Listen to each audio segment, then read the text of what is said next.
నమస్తే, నేను Vamsi. Welcome to ఐకౌంటర్. ఈరోజు ఐకౌంటర్లో మనతో పాటు ఉన్నారు మాజీ మంత్రి బీఆర్ఎస్ నేత శ్రీనివాస్ గౌడ్ గారు. శ్రీనివాస్ గౌడ్ గారు, నమస్కారం. నమస్తే అండి వంశీ గారు. రైట్, అధికారం కోల్పోయిన తర్వాత రకరకాల పరిణామాలు, అంటే అధికారంలో ఉన్నప్పుడు ఒక రకంగా ఉంటుంది, అధికారం కోల్పోయిన తర్వాత ఒక రకంగా ఉంటుంది. ఎందుకు ఈ అంశం నేను తీసుకొస్తున్నానంటే 14 ఏళ్ల పాటు ఉద్యమాన్ని నడిపించారు, ఆ తర్వాత 10 ఏళ్ళు అధికారం, ఆ తర్వాత జర్నీ ఎలా ఉంది? ఏముంటుంది, ఇది కూడా ఒక టైప్ ఆఫ్ కంటిన్యూగా ఎవరు ఉండదు రాజకీయంలో కదా. చరిత్ర ఎక్కడి నుంచి చూసినా కూడా రాజకీయంలో కంటిన్యూ ఎవరు గెలవరు. అప్ అండ్ డౌన్స్ వస్తేనే ఆ మనిషి విలువ కూడా తెలుస్తుంది, పార్టీ విలువ కూడా తెలుస్తుంది.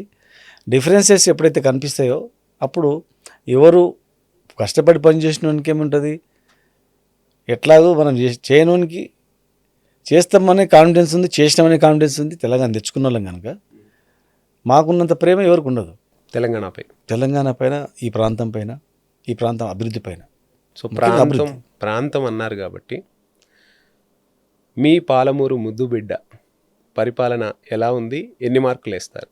ఏమని చేయడానికి ఏమని చెప్పి ఏమని చేసిందంటేనేమో ఆయన మార్కులు వేయచ్చు. 90% కంప్లీట్ అయినటువంటి ప్రాజెక్టులు నార్లాపూర్, ఏదుల, వట్టెం, కరివెన 100% కంప్లీట్ అయిన రిజర్వాయర్లు. అవును, పంపులు కంప్లీట్ అయినాయి. 98 కిలోమీటర్ల టన్నెల్ కంప్లీట్ అయింది. 45 కిలోమీటర్ల కాలువ కంప్లీట్ అయింది. పంపులు పెట్టినాం, పంపులు ఆన్ చేసినాం. పంపులు ఆన్ చేస్తే, ట్రయల్ రన్ చేసిన పంపులు ఆన్ చేస్తే కనీసం రిజర్వాయర్లు నిండుతున్నాయి. ఇవాళ 40-50 టీఎంసీల రిజర్వాయర్లు కెపాసిటీ ఉన్న రిజర్వాయర్లు ఉన్నాయి. లాస్ట్ ఇయర్ మనం ఆన్ చేసుకుంటే మొత్తం నీళ్లు ఉంటుండే, నిండుకుండలాగా ఉంటుండే. 10% కింద కాలువలు టెండర్లు పెట్టిన కాల్ఫర్ చేసిన టెండర్లు క్యాన్సిల్ చేసారు. వచ్చి వాళ్ళు విలువలే. క్యాబినెట్లో అందరు రిక్వెస్ట్ చేస్తూ, నా జిల్లా మీరందరూ కూడా నాకు ఎవరి ఇయర్ 20,000 కోట్లు ఇవ్వాలి. ఏమంటారు క్యాబినెట్ మంత్రులారా, నేను రిక్వెస్ట్ చేస్తున్నాను, ముఖ్యమంత్రిగా కాదు అని అంటే, లేదు సార్ తీసుకోండి సార్ అన్నాడు. ఇప్పటివరకు మరి ఇప్పుడు 60,000 కోట్లు రావాలి, 60,000 కోట్లు రావాలి. వచ్చినాయా? 7 వచ్చినాయి, 6 కోట్లు కూడా రాలే. ఆ ప్రాజెక్టులకు సంబంధించినటువంటి మేము మొత్తం 32,500 కోట్ల వాల్యూ, 31,500 కోట్లు, 31,500 కోట్ల వరకు కంప్లీట్ చేసినాం. 27,000 కోట్ల చిల్లర అమౌంట్ పే చేసినాం. వాళ్ళు వచ్చిన తర్వాత టోకెన్ ఇచ్చిన దానికి అమౌంట్ ఇచ్చింది తప్ప హార్డ్లీ 1-2,000 వర్క్స్ కూడా కంప్లీట్ చేయలే. 2,000 కోట్ల వరకు కూడా చేయలేదు వాళ్ళు. ఇంకొక అంశం మనం మాట్లాడుకుంటే, అసలు పాలమూరు అనగానే ముందుగా వలసలు గుర్తొస్తాయి. అండ్ బొంబాయికి వెళ్ళిన పరిస్థితులు చూసాం, బస్సుల పైకెక్కి వెళ్ళిపోయిన వాళ్ళని చూసాం. ఇక పాలమూరు అంటేనే శ్రామికులు అన్నట్టుగా, అంటే దేశంలో ఎక్కడ ఏ ప్రాజెక్టు కడుతున్నా, ఎక్కడ పని ఉన్నా పాలమూరు వెళ్తే మనకు కూలీల కొరత లేదు అన్న పరిస్థితి గతంలో మనం చూసాం. సాధించుకున్న తెలంగాణలో పాలమూరు పరిస్థితి, పాలమూరు బిడ్డల పరిస్థితి, పాలమూరు రైతాంగం పరిస్థితి ఏమైనా మారిందా? ఖచ్చితంగా మారింది. పాలమూరు అంటే వ్యవసాయం, మాది బతుకుదేరు వ్యవసాయం.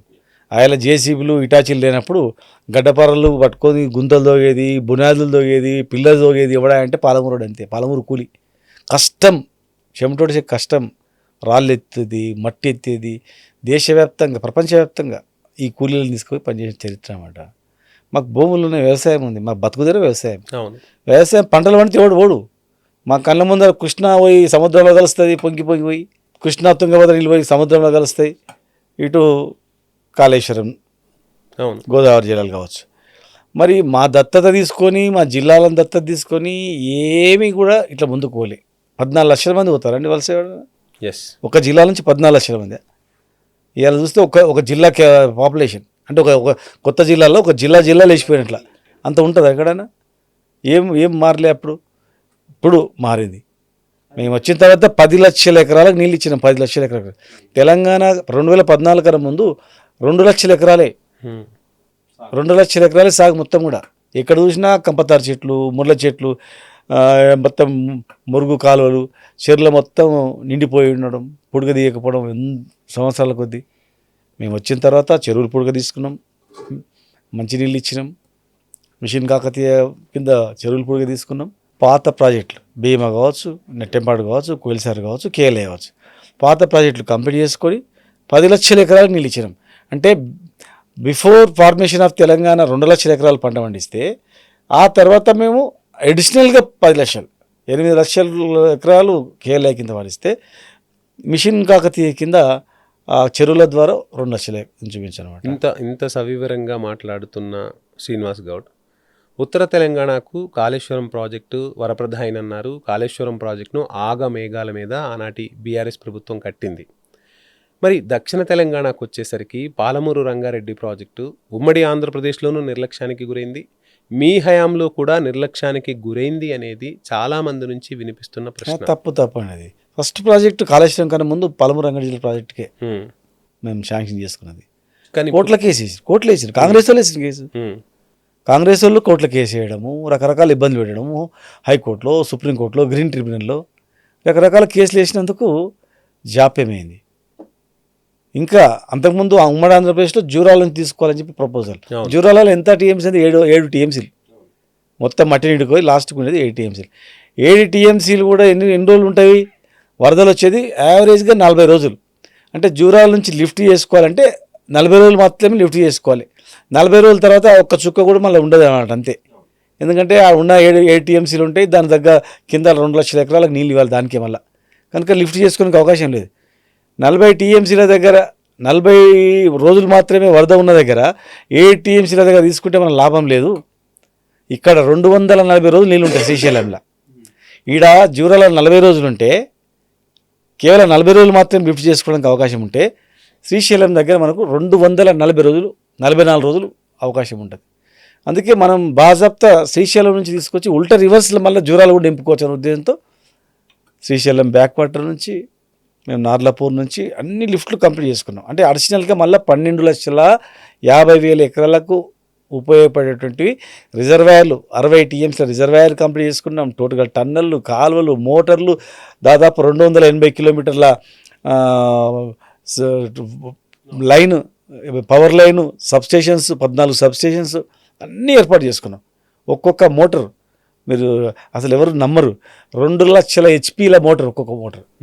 అంటే 1.75 మెగావాట్ల మోటార్ ఒక్కొక్క మోటార్. అట్లాంటిది ఒక్కొక్క దగ్గర 9, 8, 5 ఒక్కొక్క లిఫ్ట్ దగ్గర. అట్లాంటివి దాదాపు ఒక 25 పంపులు, అంటే ప్రపంచంలోనే హయ్యెస్ట్ కెపాసిటీ ఉన్నటువంటి లిఫ్ట్. కాళేశ్వరంతో సమానంగా, కాళేశ్వరం కన్నా పెద్దవి. పాలమూరు రంగారెడ్డిని ప్రతిష్టాత్మకంగా తీసుకొని మొదలు ఇక్కడనే ప్రపోజ్ చేసినాం. కోర్టుల కేసు చేసినారు, గ్రీన్ ట్రిబ్యునల్ కేసు చేసినారు, రకరకాల ఇబ్బందులు పెట్టినారు. ఇక మనం దీని గురించి టైం పాస్ చేయొద్దు, ఇక్కడ మొత్తం తెలంగాణ కదని చెప్పి కాళేశ్వరం వైపు పోయినాం. అయినా ఒక్కొక్కటి క్లియర్ చేసుకొని, కోర్టు కేసు క్లియర్ చేసుకొని, గ్రీన్ ట్రిబ్యునల్లో క్లియర్ చేసుకొని ఇమ్మీడియట్గా అక్కడ రిజర్వాయర్స్ అన్ని కట్టుకుంటూ వచ్చాం. మొత్తం టోటల్ అయిపోయినాయి అంతా. ఈవెన్ కరీం నుంచి ఉదండాపూర్ కూడా టన్నల్ కూడా కంప్లీట్ అయిపోయింది. న్యాచురల్ గ్రావిటీ ద్వారా నీళ్ళు వెళ్ళిపోతాయి. తెలంగాణ ఉద్యమంలో ఒక భాగస్వామిగా, ఒక బాధ్యత గల మీడియాగా గళమెత్తిన ఐన్యూస్ పాలమూరు రంగారెడ్డి అంశం తెరపైకి వచ్చినప్పుడల్లా అటు భారతీయ జనతా పార్టీ నేతలు కానీ, ఇటు కాంగ్రెస్ నేతలను కానీ ప్రశ్నిస్తోంది. ప్రశ్నించిన ప్రతిసారి వాళ్ళు చెప్పే మాట ఏంటి అంటే, పాలమూరు రంగారెడ్డి డిపిఆర్ అనేది సక్రమంగా లేదు, అందుకే కేంద్ర ప్రభుత్వం నిధులు ఇవ్వలేకపోతుంది అనేది వాళ్ళ వాదన, బీజేపీ వాదన. ఏం ఆన్సర్? చాలా తప్పది. టోటల్గా డిపిఆర్స్ పోయినాయి. మొత్తము అనుమతి రావడానికి 8 రకాల అనుమతులు అవసరం అక్కడ. టోటల్గా పర్యావరణం సంబంధించినటువంటి కావచ్చు, రకరకాల అనుమతులన్నీ కూడా దాదాపు 7 కంప్లీట్ అయిపోయినాయి.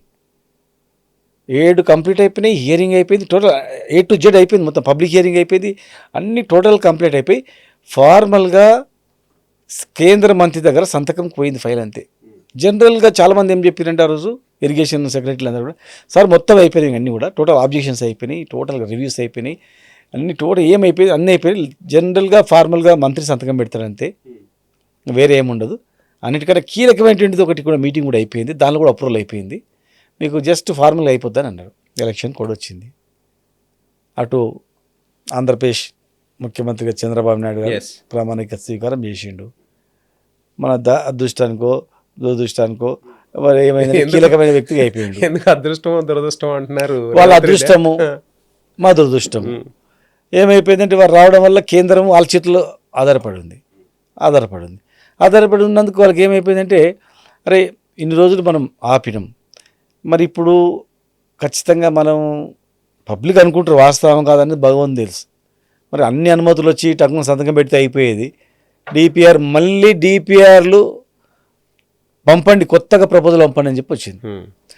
అనుమతులకు చివరి సంతకం అయ్యే మూమెంట్లో బ్యాక్ వచ్చింది అనగానే ఇలా తెలంగాణలో ప్రతి ఒక్క వ్యక్తికి ఇక్కడ ఏమనిపిస్తుంది, అరే ఆపేషన్ అని వస్తుంది. అక్కడ ఉన్న వాళ్ళకి ఏమొస్తుంది, అది చూసినావా మనోడు ఆపేషన్ చూసినావా అని వస్తుంది. అంటే పొలిటికల్ కంపల్షన్లా వాళ్ళ క్రెడిట్ గురించి వాళ్ళు ఆపడము, మాకు నష్టపోవడము ఈజీగా అయిపోయేది. మళ్ళీ ప్రపోజల్ పంపమని వచ్చింది. ప్రపోజల్ పంపని వస్తే వీళ్ళు కనీసము ఇక్కడ ఉన్నటువంటి ఎంపీలు కానీ ఇక్కడ ఉన్నటువంటి కేంద్ర మంత్రులు కానీ అక్కడికే వస్తున్నారు, ఎవరు కూడా మాట్లాడలే.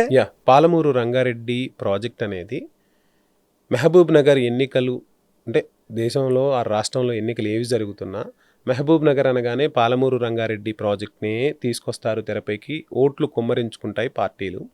ఇక మనం చూసాం అంటే పాలమూరు ప్రజలు ఎంత విఘ్నులు అనేది ఇక్కడ మనకి అర్థమవుతుంది.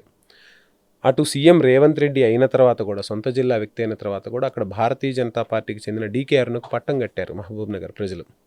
కానీ ఆ ఫలాలు అంటే ప్రజలు ఏదైతే కలగన్నారో ఆ కళ నెరవేరుతుందా డీకే అరుణ వల్ల? ఖచ్చితంగా మళ్ళీ మేము ఇప్పుడు నెరవేరింటే అక్కడనే ఉండేది. బీజేపీ వాళ్ళు ఒక డీకే అరుణనే కాదు, ఇక్కడ 8 మంది ఎంపీలను గెలిపించింది. అవును, తెలంగాణలో 2 కేంద్ర మంత్రులు ఉన్నారు. తెలంగాణ ప్రయోజనాలు కాపాడాలి వాళ్ళు. కేంద్ర మంత్రులుగా కాపాడలేదు, ఎంపీలుగా వాళ్ళు కాపాడలేదు, వాళ్ళు మాట్లాడలేదు, వాపసు రాకుండా ఆగాలి. అంటే వీళ్ళ పవర్ కన్నా అవతల పవర్ ఎక్కువ ఉంది. వీళ్ళు మాట్లాడినా కూడా ఏ పని లేదు అక్కడ, అవతల పవర్ ఎక్కువ ఉంది. పవర్ ఎక్కువ ఉంది కనుక ఏమైపోయింది, మళ్ళీ వాపసు వచ్చింది. వాపసు వచ్చిన డిపిఆర్ మళ్ళీ మేము అనుకున్న టీఎంసీలు మాకున్న వాటా దాన్ని తగ్గించి మాకు రోజు 2 టీఎంసీ నీళ్ళు లిఫ్ట్ చేసుకోవాలి.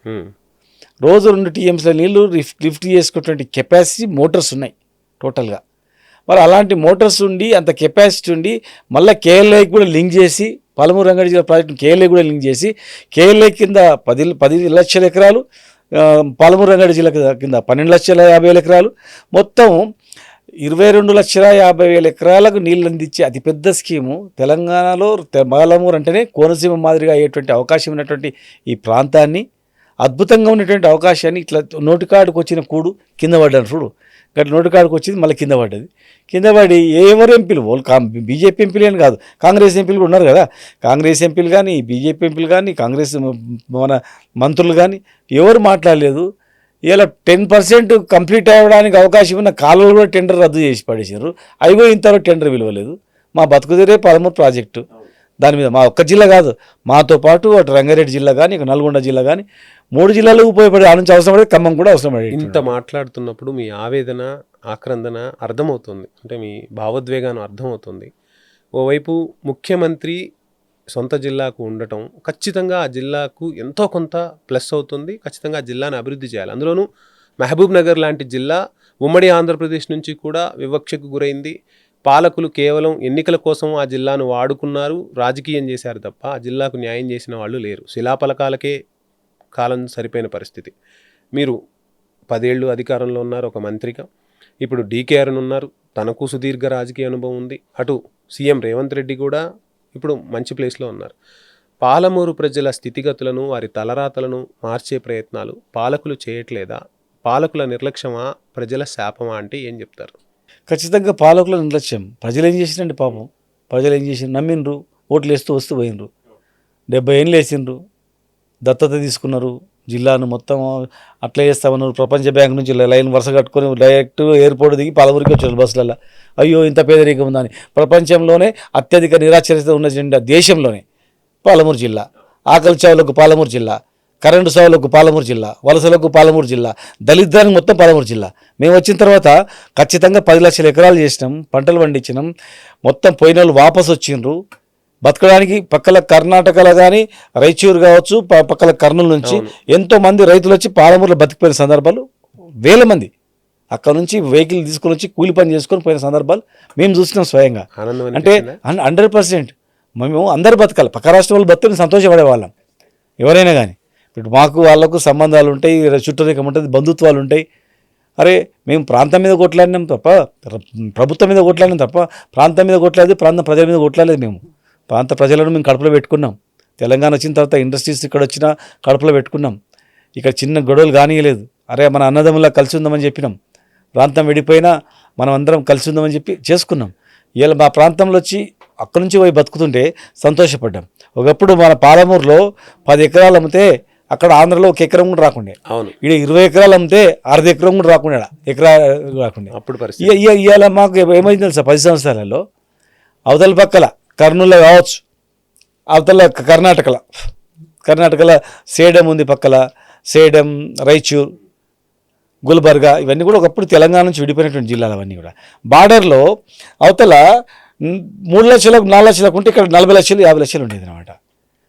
ఒకప్పుడు మేము 10 ఎకరాలు అమ్మితే 1 ఎకరా రాకుండే, ఇప్పుడు వాళ్ళు 20 ఎకరాలు అమ్మితే మా దగ్గర 1 ఎకరా కూడా రాదు. అసలు పిల్లని కూడా ఇచ్చేవాళ్ళు కాదుగా. అసలు పాలమూరు ఓడితారా, తాగడానికి నీళ్ళు లేవు, బిందెలు పెట్టుకొని ఆ బౌరింగ్ల కాడ బావుల కాడ దిగి సస్తారు, ఆ చేతులు బావుల కాడ గుంజి చేతులన్నీ ఇట్లా అయిపోతాయి మన పిల్లలు అని చెప్పి భయపడేది. నీళ్ళ కష్టం, పొద్దుగా లేస్తే కొత్త కోడలు వచ్చిందనుకో 10 రోజుల వరకు ఆమె మంచిగా ఉంటుంది అంతే. తర్వాత ఎక్కడ అక్కడ పోయిన తర్వాత అత్త చెప్తుంది, పోవే నీళ్ళు తీసుకురాపో అంటే బిందె పట్టుకొని పోయి బావిలు ఉంటాయి, బావిలో దిగాలి, ఈత రాగా కింద పడిన వాళ్ళు సచిన వాళ్ళు కూడా ఉన్నారు. లేదంటే బోర్ల కాడ కొట్టి కాయలు కాసిన వాళ్ళు ఉన్నారు. చేదురు బావులో కూడా గుంజి కాయలు కాసిన సందర్భాలు ఉన్నాయి. పిల్లని ఇవ్వకుండ్రి, ఏం చదువు ఉండకుండే, ఊర్లో అంటే కంపు ఉంటుండే. ఈ 10 ఏళ్లలో ఏ గ్రామంకి చూడండి ఎంత అద్భుతం, హాస్పిటల్ కానీ, అక్కడ ఉన్నటువంటి వ్యవసాయం కానీ అద్భుతంగా, ఫ్రీ కరెంటు, ఎక్కడ చూసినా అటు చూస్తే పచ్చగా ఇట్లా కలర్ వేసినట్ల టోటల్ విలేజ్. ఊర్లలో పోయిన వాళ్ళు కూడా వచ్చి వాపస్ వచ్చి ఊర్లలో మళ్ళీ చిన్న పెద్ద ఇల్లు, పాత ఇల్లు రిపేర్ చేసుకొని అద్భుతంగా వచ్చిన సందర్భాలు మేము చేసినాం. 10 ఏళ్ళు బరాబర్ చేసినాం. పల్లెకి పండగ వచ్చిందంటారా?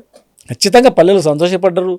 అసలు పల్లెటూళ్ళల్లో పండుగలకు రాకుండా ఎవరు నీళ్ళు లేకుండా అని, ఊర్లలో ఊరి బయట 3 ఇండ్లు ఉంటే కూడా ఆడికి మంచినీళ్ళు, కృష్ణా నీళ్ళు అడుకోవాలి తాగడానికి. ఇంత చేసిన బీఆర్ఎస్ అండ్ శ్రీనివాస్ గౌడ్ మహబూబ్ నగర్లో ఎందుకు ఓడిపోయారంటే ఏం చెప్తారు మరి? ఇప్పుడు ఏమైపోయింది, మేము పెట్టినాం 10 ఏళ్ళు. ఫస్ట్ ఆఫ్ ఆల్ ఏంటంటే ఈ తెలంగాణలో, ఆంధ్రప్రదేశ్ తెలంగాణలో 3వసారి ముఖ్యమంత్రి అయినటువంటి చరిత్ర లేదు. అట్లా అంటే మైండ్ జనరల్ పబ్లిక్ సైకాలజీ ఎట్లుందంటే 10 ఏళ్ళ తర్వాత కొత్తోడు వచ్చి చేస్తానగానే వాడు గతంలో చేసిండా లేదా, వాని చరిత్ర ఉందా లేదా మర్చిపోయి ఇమ్మీడియట్గా వాడు బాగా చేస్తాడేమో అని చెప్పి ఒక అవకాశం ఇస్తారు. రైతులు అవకాశం ఇచ్చిండ్రు, 14,000 ఇస్తారని చెప్తే ఒక అవ్వ దగ్గరకు పోయి, అవ్వ నీ ఒక్కరికే ఇస్తున్నాడు పెన్షన్, తాతకి ఇవ్వకపోతే ఎట్లా, లేదు తాతకి ఇస్తున్నాడు నీకు ఇవ్వకపోతే ఎట్లా, ఇద్దరికి ఇస్తారు అనగానే నమ్ముతారు కదా. ఇంత అబద్ధాలంటే అది ఇప్పుడు 5 ఏళ్ళలో చేస్తామంటే నమ్మకుండ్రి. యాక్చువల్గా పెళ్లిలో అయ్యేటోళ్ళు ఉన్నారండి. అవును, నవంబర్లో ఎలక్షన్లో ఏం మాట్లాడారంటే, మీరు నవంబర్లో పెళ్లిళ్ళు చేసుకునేటోళ్ళు ఆగండి, ఒక్క నెల రోజులు ఆగండి, డిసెంబర్లో చేసుకోండి, నీకు తులం బంగారం ఇస్తా చూడని చెప్పారు. ఎవడైనా నమ్ముతారు? మీరు ఇప్పుడు పోయి బ్యాంక్ పోండి, పోండి తెచ్చుకోండి, బ్యాంకులో తెచ్చుకోండి, ఉరకండి, ఇవాళ తెచ్చుకోండి, నేను 15 రోజులలో 2 లక్షల రూపాయలు మాఫ్ చేస్తా అని చెప్పిండు. పెన్షన్ ఇప్పుడు 2,000 తీసుకోకండి, మీరు డిసెంబర్లో తీసుకోండి, 4,000 ఇస్తాం మీకు అన్నాడు. ప్రతి మహిళకు 2,500 ఇస్తా అన్నాడు. విద్యార్థులకు ముఖ్యంగా ఏం చెప్పినంటే, మేము ఇచ్చినాం 1,35,000 1,40,000 ఉద్యోగాలు ఇచ్చినాం, కాకపోతే గ్రూప్ 1 గ్రూప్ 2 ఇవ్వలేదు. పబ్లిక్ ఏముందంటే గ్రూప్ 1 గ్రూప్ 2 చాలా కాన్సన్ట్రేట్ చేస్తారు చదువుకున్న వాళ్ళందరూ కూడా. అవి మేము కొంత ఇబ్బంది అవుంది, అధికారుల నిర్లక్ష్యం వల్ల కొంత ప్రాబ్లం అయింది మాకు వాస్తవమే, కానీ రిక్రూట్మెంట్ చేసినాం. విద్యార్థులందరికీ 6 నెలల్లో 2 లక్షల ఉద్యోగాలు ఇస్తా అని చెప్పిండు. 6 నెలల్లో ఇవ్వకపోతే చూడండి నేను దిగిపోతా అని చెప్పారు అందరు. అనేవారికి ఏమైంది, పోరగాళ్ళు ఓటేనికి వచ్చి రైతుల దగ్గరకు వచ్చి, నువ్వు వ్యవసాయం బాగానే చేస్తున్నవే, పైసలు బాగానే సంపాదించినావు, కానీ నాకు ఉద్యోగం రావాలన్నా వద్దా, ఇదొక్కసారి నీ కాళ్ళు మొక్తా, నీకు దండం పెడతా, ఇదొక్కసారి కాంగ్రెస్కి వేయండి, 6 నెలల్లో నాకు ఉద్యోగం వస్తుంది అని అన్నారు. అంటే వాళ్ళకు విద్యార్థులు నమ్మరి, వీళ్ళు నమ్మరి, దళిత బంధు ఇచ్చినోడు నాకు రానోడు కోపం పెట్టుకునే, గిరిజనుల దగ్గరకు పోయి గిరిజన బంధు మీకు రాదని వాడు కోపం పెట్టుకునే, మా తమ్ముడు గిరిజనులు, దళితులు, బీసీలు, రైతులు, మహిళలు, విద్యార్థులు, ఎంప్లాయీస్కి హైయెస్ట్ శాలరీస్ మేము పిఆర్సీ ఇచ్చిన వాళ్ళు కూడా ఆ అంశం దగ్గరికి వస్తున్నా. పిఆర్సీ ఎప్పుడు కూడా ప్రభుత్వాలు ఏదైనా మారనివ్వండి, ఎందుకంటే మీరు ఉద్యోగ సంఘాలకు కూడా నాయకత్వం వహించారు కాబట్టి ఈ క్వశ్చన్ మిమ్మల్ని అడగదలుచుకున్నా. ప్రతి 5 సంవత్సరాలకో 10 సంవత్సరాలకో ప్రభుత్వాలు మారతాయి. మారిన ప్రతిసారి ఈ పిఆర్సీ అంశం అనేది తెరపైకి వస్తుంది, వాళ్ళు ఉద్యమాలు చేస్తారు. మీరు ఆ ఉద్యమాల తర్వాత వాళ్ళ ధర్నాలు, రాస్తారోకోల తర్వాత వాళ్ళకి ఆ బెనిఫిట్స్ ఏవో ఇస్తున్నారు. ఇవ్వాలి, ఉద్యోగులకు ఇవ్వాలి, కాదనలేం. కానీ కేంద్ర ప్రభుత్వం ఇచ్చినట్టుగా 5 సంవత్సరాలకి ఎందుకు రాష్ట్ర ప్రభుత్వాలు ఇవ్వలేకపోతున్నాయి?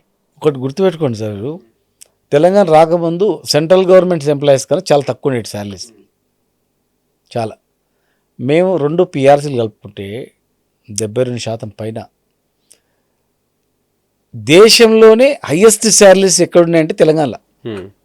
థర్డ్ పిఆర్సీ మాకు ఏమైందంటే మధ్యలో 2 సంవత్సరాలు కరోనా రావడం, రైతులపైన ఎక్కువ దృష్టి పెట్టడం, పేద స్కీమ్లపైన ఎక్కువ దృష్టి పెట్టడం వలన ఆర్థికంగా కొద్దిగా ఇబ్బంది వచ్చి ఎలక్షన్ తర్వాత చేద్దాం అనుకున్నాం. ఎలక్షన్ తర్వాత ఇద్దాంలే, ముందే ఎంప్లాయీస్కి ఇస్తే ఎంప్లాయీస్కే మొత్తం పెడుతున్న ఒక వాదాలు లేపారు. మొత్తం జీతాలకే వస్తున్నాయి, మొత్తం వీళ్ళకే చేస్తున్నాడు, ఎంప్లాయీస్కే మాకు చేస్తున్నటువంటి భావన ఉంది. ఉద్యోగులకే పెడుతున్నటువంటి భావన వద్దు, ఆఫ్టర్ ఎలక్షన్ చేద్దామనే ఉద్దేశంతో మేము ఒక 5% ఐఆర్ ఇచ్చి చేసినాం. వాళ్ళకు 6 నెలల్లో పిఆర్సీ కమిటీ వేసి రిపోర్ట్ తెప్పించుకొని మీ జీతాలు పెంచుతా గీసాలు పెంచుతా అని చెప్పిరి. ఇవాళ వరకు మేము ఇచ్చిన 5% ఐఆర్ తప్ప వాళ్ళు 1-2 డిఏలు ఇచ్చింది తప్ప. మరి దేశంలో హైయెస్ట్ పెండింగ్ ఉన్న డిఏలు ఇక్కడనే. రిటైర్డ్ ఉద్యోగులకు ఒక్క పైసా ఇవ్వకుండా, వాళ్ళ పెట్టుకున్న పైసలు ఇవ్వకుండా ఉన్నది ఇక్కడనే. ఫీజు రియంబర్స్మెంట్ పథకాన్ని సున్నబెట్టి బకాయిలు ఇవ్వకుండా పాత గవర్నమెంట్ మీదే పేర్లు చెప్తూ ఇప్పుడు విద్యా సంవత్సరం స్టార్ట్ అయినా వాళ్ళను అధోగతి చేసింది చూస్తున్నాం. మీ ప్రభుత్వం పెట్టలేదా మరి? మాది కొన్ని ఉన్నాయి, మా తర్వాత మేము కాదు, ఆంధ్రప్రదేశ్ ఉన్నప్పటి నుంచి వస్తుంది అట్లా. ఆంధ్రప్రదేశ్ గవర్నమెంట్ నుంచి స్లైడింగ్ అవుతూ వచ్చినాయి. కరోనాలో కూడా మేము ఇచ్చినాం. ఇంత బకాయిలు మేము పెట్టలే కదా. ఇలా దాదాపు 12 నుంచి 14,000 కోట్ల బకాయిలు కాలేజీలకు ఇవ్వాలి. ప్రైవేట్ కాలేజీలు నడవలేకపోతున్నాయి, వాళ్ళు ఇబ్బందులు పడుతూ ఉన్నారు. స్టూడెంట్స్ సర్టిఫికేట్ ఇరుక్కపోయి మీరు కడితేనే ఇస్తామంటే వాళ్ళ సర్టిఫికేట్ ఇరుక్కపోయినాయి.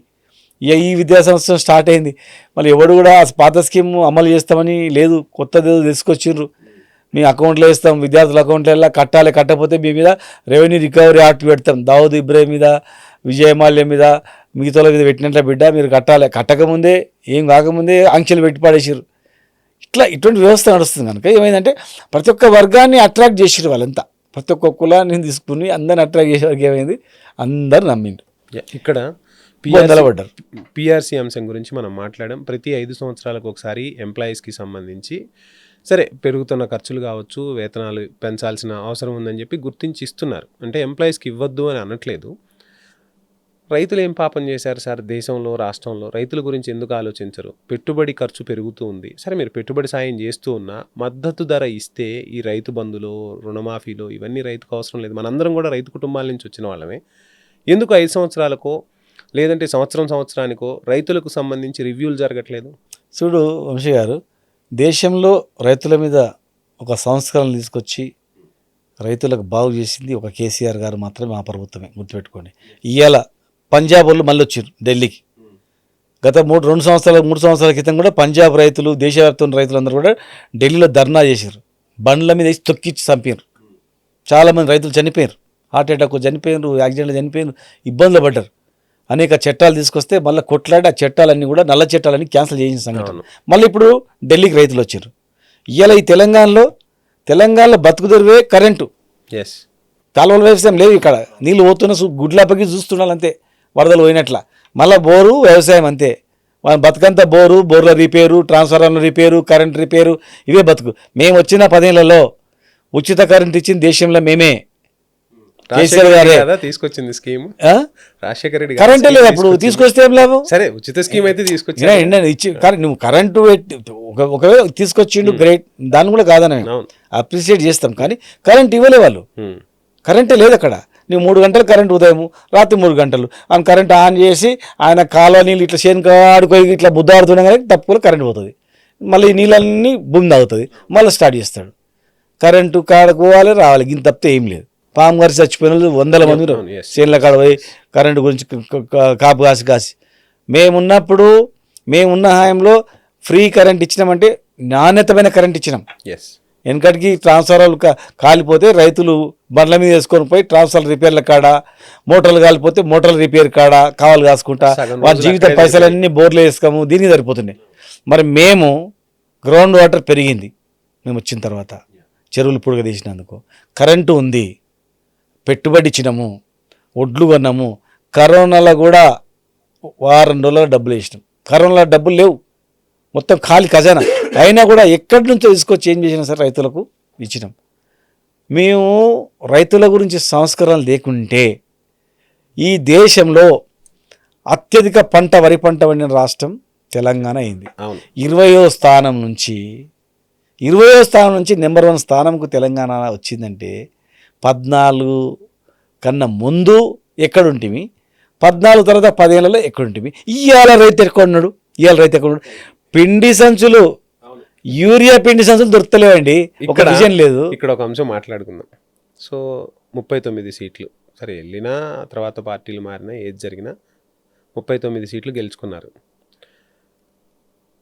కేటీఆర్ గెలిచాడు అర్బన్లో, రూరల్లో కేసీఆర్ ఓడిపోలేదు, ఓడించారు అంటే ఏం చెప్తారు? అట్లా కాదు, హైదరాబాద్లో ఎట్టుందంటే ఇక్కడ ఒక ఇంట్లో దళిత బంధు వచ్చింటుంది ఉదాహరణకు, ఎవరికి వచ్చిందో ఎవరిని గెలదు ఆడ. అవును, ఈడ ఒక బీసీ బంధు వచ్చింటుంది, ఎవరికి వచ్చింది మిగతా ఎవరిని తెలియదు, ఏ స్కీమ్ ఎవరికి తెలియదు.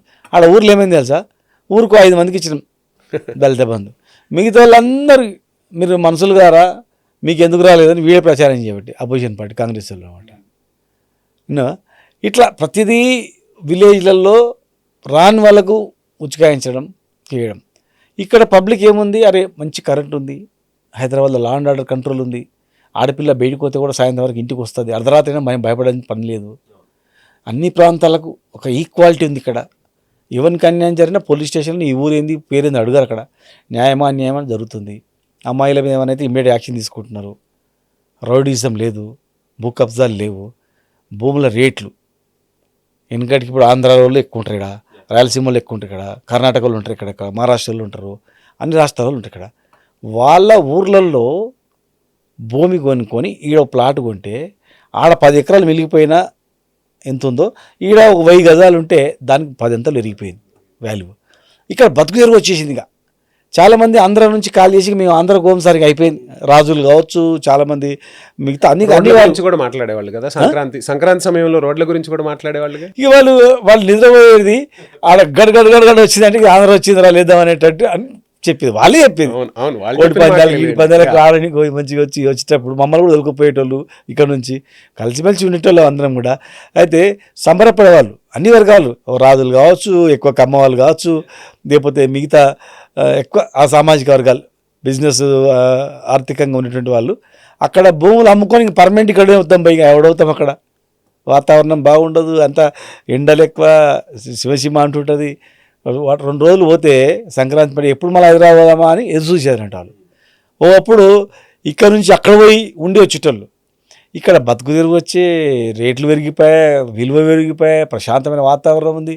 అందరూ ఏమనుకుంటారంటే ఇది 10 ఏళ్ళల్లో 20 ఏళ్ళు వచ్చినాం మనం, 20 ఏళ్ళలో 10 ఏళ్ళు కష్టపడ్డారు భయ్, అన్నీ చూసినాం. ఈ 10 ఏళ్ళు ఎంత హ్యాపీగా ఉన్నాం రా, మనకేం ప్రాపర్టీ ఇంకా సంపాదించిన అవసరం లేదు, ఉన్న ప్రాపర్టీ కాపాడుకుంటే బతుకుతాం రా అనే వాటి ధైర్యం భరోసా వచ్చింది. మొత్తం రేడియల్ రోడ్స్ రకరకాలుగా వాళ్ళకు ఏం ఆలోచన చేయలే, కండ్లు మూసుకొని అందరూ వేసారు. విలేజ్లలో ఏమైపోయిందంటే రైతులను రెచ్చగొట్టిండ్రు, ఉద్యోగులను రెచ్చగొట్టిండ్రు, మన గిరిజనులను రెచ్చగొట్టిండ్రు, అన్ని వర్గాలు, బీసీలను ఇగో బీసీ ఏ గ్రూప్లో చేస్తాం, ముదిరాజులను గౌడ్లకు 10 లక్షలు ఎక్స్గ్రేషియా ఇస్తాం, వైన్ షాప్లో పెంచుతాం రిజర్వేషన్, యాదవులకు డబ్బులు జమ చేస్తాం బ్యాంక్ అకౌంట్లోనే, ఆయన గొర్రెలు ఇచ్చిన కదా మేము పైసలు వేస్తామని. అట్లా విశ్వబ్రాహ్మణులకు, అన్ని కులాలకు, ఒక్కొక్క కులం అనకుండా రజకులకు, నాయ బ్రాహ్మణ్, అన్ని కులాల వారికి ఎప్పటివరకు ఏమైందంటే వాళ్ళు ఈయన ఎప్పుడో కాదా 3 నెలల నుంచే స్టార్ట్ చేస్తా అంటున్నాడు, 6 నెలల్లో కంప్లీట్ చేస్తా అంటున్నాడు. 10 ఏళ్ళు ఇలా వేసినాం కదా, మార్పు మార్పు మార్పు అంటారు. కరెక్ట్, నిజంగా ఇదే మార్పు వస్తే సరే. ఈ క్వశ్చన్ వేరే వాళ్ళని అడిగితే వాళ్ళ నుంచి సమాధానం నాకు రాదేమో, కానీ మీ జిల్లాకు చెందిన వ్యక్తిగా ఇప్పుడు మీరు చెప్పిన అన్ని చెప్పింది, మాటలన్నీ చెప్పింది. ఇప్పుడు జిల్లా ఒక్క నిమిషం, మీ జిల్లాకు చెందిన వ్యక్తి సాన్నిహిత్యం ఉందా అంటే జిల్లా కనుక పరిచయం ఉంటుంది కదండి. ఎట్లుండేవాడు మొదటి నుంచి, ఏంటి అసలు Revanth Reddy mentality, mind set ఎలా ఉండేది? మేము దాదాపు 97 నుంచి ఉద్యోగ సంఘాల నాయకునిగా ఇక్కడ ఉన్న హైదరాబాద్లో. తర్వాత తెలంగాణ మూమెంట్లో 2000 కేసీఆర్ గారు పార్టీ పెట్టిన తర్వాత మేము పూర్తి స్థాయిలో స్టార్టింగ్లో పీజీఆర్ మేము కలిసి 610 జియో పైన క్వశ్చన్లు వేయించడము, లేదంటే పోతిరెడ్డి పార్టీ మీద క్వశ్చన్లు ఆ తర్వాత అప్పుడు లేడు. అప్పుడు తర్వాత క్రమంలో 2004లో అనుకుంటా జెడ్పీటీసీ అయ్యాడు, అక్కడ నుంచి వచ్చి రావడం జరిగింది. అప్పుడు మేము ఇక్కడ తెలంగాణ మూమెంట్ ఫుల్ పీక్లో స్టార్ట్ చేసినాం సంఘాలుగా, ఇట్లా 2004, 5, 6, 7 అట్లా. ఆ సందర్భంలో వరకు జెడ్పీటీ నుంచి అట్లా ఎదుగుతూ రావడం జరిగింది. మరి పాలమూరు చేస్తా అన్నప్పుడు సరే అపోజిషన్ పార్టీగా ఎవరం కూడా మా పార్టీ మాది గొప్పది, వాళ్ళ పార్టీ వాళ్ళ గొప్పది. గొప్పది. సరే జిల్లాకు ఏదైనా కానీ మరి అయ్యిండు కదా ముఖ్యమంత్రి అయ్యాడు, పాలమూరు రంగారెడ్డిలో ప్రాజెక్ట్ అయిపోతుంది, పెద్ద పెద్ద ఇండస్ట్రీస్ వస్తాయి అనుకున్నాం. ఇవాళ ఏమైపోయింది, బుల్లెట్ ట్రైన్ మహబూబాబాద్ నుంచి పోవాలి, యాక్చువల్గా మహబూబాబాద్ నుంచి పోవాలి, అవును. బుల్లెట్ ట్రైన్ మహబూబాబాద్ నుంచి పోతలేదు ఇప్పుడు, మరి పక్కకు ఇక్కడ నుంచి అసలు పోతలేదు. ఎక్స్పెక్ట్ చేశారా రేవంత్ సీఎం అవుతాడని మీరు? ఎవరు ఎక్స్పెక్ట్ చేయాలి, బుల్లెట్ ట్రైన్ తర్వాత ఎయిర్పోర్ట్ తీసుకొచ్చి మేము ఎయిర్పోర్ట్ వరంగల్తో పాటు మాది కూడా అయిపోవాలి. ఇప్పుడు వేరే మహబూబాబాద్ ఎయిర్పోర్టు ఊసలేదు, బుల్లెట్ ట్రైన్ పోయింది, కొత్తగా ఇండస్ట్రీస్ రాలేదు, కనీసం పాలమూరు రంగారెడ్డి జిల్లా ప్రాజెక్ట్ అన్న కంప్లీట్ అయ్యి నీళ్ళు వచ్చి ఈ పాటికి మంచిగా ఉండే. ఇండస్ట్రీ రాలేదంటారేంటి? మొన్న ఈ మధ్యనే సీఎం అమర్ రాజాని ఓపెన్ చేశారు. ఓపెన్ చేసి అమరాజ్ తెచ్చింది ఎవరు? కేటీఆర్ గారిని పట్టుకొని నేను తీసుకొచ్చిన. మా జిల్లాలో ఒక్క ఇండస్ట్రీ లేదు.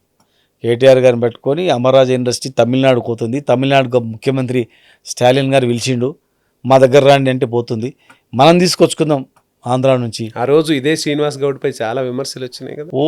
ఆ ఇండస్ట్రీ వల్ల భూమిలో పోయి మొత్తం భూమిని బద్దలైపోతుంది, విషం చిమ్ముతుంది, మొత్తం పాలమూరే ఖరాబ్ అయిపోతుంది ప్రచారం చేశారు. ఇవాళ మళ్ళీ వాళ్ళే పోయి రిబన్ కట్ చేశారు. రిబన్ కట్ చేసి ఇది ప్రపంచంలోనే గొప్పది ఇది అని చెప్పి ఆ రోజు మేము చెప్పినాం, ప్రపంచంలో చాలా గొప్పది, ఆ ఇండస్ట్రీ పెట్టిన వాళ్ళు కూడా చాలా గొప్పవాళ్ళు, వాళ్ళు చాలా మంచి వ్యక్తులు, మనకు అన్నం పెడతారు, అటువంటి వాళ్ళు మనం ఆదరించాలా ఖచ్చితంగా అని చెప్పి మేము వాళ్ళని తీసుకొచ్చుకొని ఇనాగరేట్ చేసుకున్నాం. ఆ ల్యాండ్ కూడా చిన్న గొడవ లేకుండా నేను అక్వైర్ చేసిన వాళ్ళని ఒప్పించిన, ఇండస్ట్రీ స్టార్ట్ చేసినాం, ఐటీ టవర్ కట్టినాం. అట్లా ఇంకా 5 ఇండస్ట్రీస్ రావాలా, అమర్రాజుతో పాటు ఇంకా 5 ఇండస్ట్రీలలో 50,000 మందికి ఉద్యోగాలు ఇవ్వాలంటే దాంట్లో మేము స్పీడ్ చేసినాం. కాకపోతే ఏమైపోయింది, ఒక్కటి వచ్చే వరకే ఆ ఒక్కరి దాని మీదే విషయం కక్కిండ్రు చాలామంది నాయకులు వచ్చి, ఎవరంటే వాళ్ళు రెచ్చగొట్టిండ్రు. వాళ్ళ టార్గెట్ అది ఇంత మంచి ఇండస్ట్రీని, అన్నంపేట ఇండస్ట్రీని అబద్ధం చెప్పొద్దు అని చెప్పి నోరు రాలే వాళ్ళకు, దాన్ని కూడా పాయిజనస్ ఫ్యాక్టరీ అని చెప్పారు. ఇప్పుడు మళ్ళీ అందరూ మెచ్చుకుంటారు, ప్రపంచంలోని గొప్ప ఫ్యాక్టరీ వరల్డ్లో మనం పాలమూరు అనేది దాని నుంచి మనకు పేరు వస్తానంటే అట్లా మాట్లాడారు. అట్లా చాలా ఇండస్ట్రీస్ వచ్చేదండి పోయినాయి. మన కొన్ని రోపే పోయింది, పెద్ద సూపర్ స్పెషాలిటీ హాస్పిటల్ టెండర్ విలువాల ఎక్విప్మెంట్స్ అన్ని 500 కోట్లకు, అది పిలవట్లేదు. టూరిజం హోటల్స్ ఆగిపోయినాయి, టెంపుల్స్ ఆగిపోయినాయి, హజ్ హౌస్ ఆగిపోయింది, అదేది క్రిస్టియన్ భవనం ఆగిపోయింది. ఏం చేసినారు, జిల్లా కూడా ఏం రాలా, ఏమి చెప్పినట్లు ఏం రాలేదు. కనుక మావోడు అవుతాడా వేరోడు అవుతాడు కాదు, మా జిల్లాడు అయినందుకు మా జిల్లా వ్యక్తి అయ్యిండు కదా, ఖచ్చితంగా ఇవన్నీ అవుతావు అనుకున్నాను. కానీ మట్టికి పోయినా ఇంటోడు పోవాలంటాడు కదా సీనన్న చాలా మంది. మన తెలంగాణలో నానుడే కదా అది, నానుడే కానీ ఏం లాభం చెప్పండి, లాభం ఏం లేదు, ఏం లాభం అయితే రాలే. ఇప్పుడు 6 నెలల్లో ఇస్తాడు నీళ్ళు, 6 నెలల్లో ఆయన నీళ్ళు ఇచ్చిండనుకో, మొత్తం కాలువల టెండర్లు కంప్లీట్ చేసి ల్యాండ్ ఎక్విజిషన్ కంప్లీట్ చేసి ఈ 6 నెలల్లోనైనా మేము గతంలో 2 months బ్యాక్ పాదయాత్ర చేస్తా అని చెప్పాను నేను. అవును, మేము అందరం ఎమ్మెల్యే అందరం ఎక్స్ఎమ్మెల్యే కలిసి పాదయాత్ర చేస్తాం ఇంకా కాదన్నప్పుడు వారు నెక్స్ట్ డేనే ప్రకటించిండ్రు, 2 రోజులు వచ్చి ఉన్నారు కూడా, ఉండి 6 నెలల్లో చేస్తాను. సరే 6 నెలలు చేస్తున్నప్పుడు కూడా మనం ఒత్తిడి, పాదయాత్ర చేస్తే చూసి డ్రామా చేస్తున్నారు, పని చేస్తా అంటే కూడా వీళ్ళు ఇట్లా చేస్తున్నారు అని చెప్పి మన మీద అంటారు, చేయని 6 నెలలు అని చెప్పి టైం ఇచ్చినాం. ఇప్పుడు అటు తుంగభద్ర పైన కర్ణాటక వాళ్ళు కడుతున్నారు. మీరు పాదయాత్ర అన్నారు కాబట్టి కేటీఆర్ పాదయాత్ర ఉండబోతుంది ఈసారి సుస్పష్టం, సంకేతాలు కూడా వచ్చేసాయి ఖచ్చితంగా. నెక్స్ట్ ఇయర్ ఉంటుంది. అటు కేసీఆర్ బస్ యాత్ర ఉండబోతుంది, పాదయాత్ర కంప్లీట్ కాగానే బస్ యాత్ర ఉంటుంది. సో ఏంటి అసలు ఏ విధంగా ఉండబోతుంది కేటీఆర్ పాదయాత్ర? అంటే ఇప్పుడు చాలా పాదయాత్రలు చూసాం మనం, సో ఏంటి అసలు ఈ పాదయాత్ర ఎలా ఉండబోతుంది? ఇప్పుడు చాలా పాదయాత్రలు మేము అధికారంలో రావాలని చేస్తారు కదా, మేము తెలంగాణ తెచ్చిన వాళ్ళం కనుక రాష్ట్రం గురించి మేము జైళ్ళలోకి పోయడం, దెబ్బలు తినడం, 14F స్టార్ట్ చేసిందే మేము ఫస్ట్. ఇంకా తెలంగాణ అయిపోయిందిరా ఉద్యమం మళ్ళీ అనుకున్నప్పుడు 14F మొట్టమొదటి మీటింగ్ 14F రద్దు చేయాలని చెప్పి ఆనాడు సిఐలు వస్తే ఫస్ట్ మీటింగ్ సిఐలు మా మెంబర్లు అంతా వాళ్ళంతా గజిటెడ్ ఆఫీసర్ సిఐలు అందరం కలిసి మేము ఫస్ట్ మీటింగ్ సుందర విజ్ఞాన కేంద్రం పెట్టినాం. సెకండ్ స్వామిగౌడ్ గారు మేము కలిసి యూనిఫామ్ సర్వీసెస్ వాళ్ళ దాన్ని ఉండదు, అయినా మన ఇద్దరం కలిసి చేద్దామని స్వామిగౌడ్ గారి ఆధ్వర్యంలో పెద్ద ఎత్తున చేసినాం. తర్వాత ఏ పార్టీలు రాలేదు, కేసీఆర్ గారి దగ్గరికి వెళ్ళి కేసీఆర్ దగ్గర కూర్చొని సిద్దిపేట సభ స్టార్ట్ చేసి మళ్ళీ సిద్దిపేట సభ నుంచి చూసుకుంటూ వస్తే సహాయ నిరాకరణ, సకల జల సమ్మె, సమరబేరి, సాగరహారం, సంసదయాత్ర, మిలియన్ మార్చ్, సడక్ బంద్, ఎన్నెన్నో ఇట్లా చేసుకుంటా అందుకే చేసుకుంటా తెలంగాణ తెచ్చుకున్నాం కదా. తెచ్చుకున్న తర్వాత మేము పాదయాత్రలు చెప్తాం ఏ ఊరికి పోయినా, మీ ఊర్లో 2014 కన్నా ముందు ఏం పరిస్థితి ఉంది, వ్యవసాయం పరిస్థితి ఏంది, తాగునీరు ఏంది, సాగునీరు ఏంది, కరెంట్ ఏంది, కష్టాలు ఏంటివి, మీ బతుకుదెరువు ఎట్లుండే, 10 సంవత్సరాలు ఎట్లుండే, మళ్ళీ ఈ 4 సంవత్సరాల్లో మీకేం జరిగింది, మీకెక్కడికి వచ్చిర్రు? మేము కష్టపడి తెచ్చుకున్న తెలంగాణ మీరు నమ్మి మోసపోతే మళ్ళీ ఏం గతి అయింది చూసినరా? అంటే ప్రజల్ని ప్రశ్నించబోతున్నారా? ప్రజల దగ్గరకు పోయి తెలుసుకుంటాం, వీళ్ళు చేసినటువంటి స్కీములు అయినవే, వీళ్ళు రుణమాఫీ మొత్తం అయింది అన్నారు కదా, దారి పొడవునా గ్రామాలలో పిలిచి అడుగుతాం, అయ్యా రుణమాఫీ అయిందా, రైతు బంధు మొత్తం వచ్చిందా, 4,000 పెన్షన్ వచ్చిందా, వికలాంగులకు 10,000 పెన్షన్ వచ్చిందా, ప్రతి మహిళకు 2,500 పెన్షన్ వచ్చిందా, 2 లక్షల ఉద్యోగాలు వచ్చినాయా, మీ ఊర్లు బతుకులు బాగుపడ్డాయా, ఏం జరిగింది, మీ కుల సంఘాలకు ఇచ్చిన హామీలన్నీ నెరవేర్చిండ్రా, ఫైనాన్షియల్కి ఇచ్చినాయి, ఫైనాన్షియల్ లేనివి పోనీ డబ్బు కాడ అంటున్నారు కదా, ఏమైంది? ఒక్క పిల్లర్ కుంగితే కాంట్రాక్టర్ చేస్తన్నా చేయనీయకుండా కచ్చగట్టి ఆ పిల్లర్ కొట్టుకపోవాలని చెప్పి ప్లాన్ చేసిండ్రు. మరి చూసిండ్రా ఇవాళ మళ్ళా దాని గురించి కూడా మాట్లాడదాం అని అవన్నీ చెప్తాం. టోటల్గా మేము దారి పొడుగున ఏం జరిగిందో వాళ్ళని అడుగుతాం, కాంగ్రెస్ నాయకులను అడుగుతాం, కాంగ్రెస్ కార్యకర్తలు పిలిచి అడుగుతాం, చెప్పండి బిడ్డ మేము వింటాం, చెప్పండి ఓపికతో వింటామని చెప్పి చేతులు కట్టుకొని వాళ్ళ మాటలు వింటాం. ఇప్పుడు ఎలక్షన్స్ రాబోతున్నాయి. ఇప్పుడు స్థానిక సంస్థల ఎలక్షన్స్ కానీ ఉప ఎన్నికల్లో కానీ కాంగ్రెస్ విజయం సాధించింది. తెలంగాణ రాష్ట్రంలో ఒక సెంటిమెంట్ ఉంది, పట్టభద్రుల ఎన్నికల్లో ఏ పార్టీ అభ్యర్థి, ఏ పార్టీ మద్దతు ఇచ్చిన అభ్యర్థి విజయం సాధిస్తారో ఆ అభ్యర్థి అధికారంలోకి రాబోతారు. ఇప్పుడు తెలిసి ఖమ్మం, నల్గొండ, మహబూబ్ నగర్కి సంబంధించి పట్టభద్రుల ఎన్నిక జరగబోతుంది.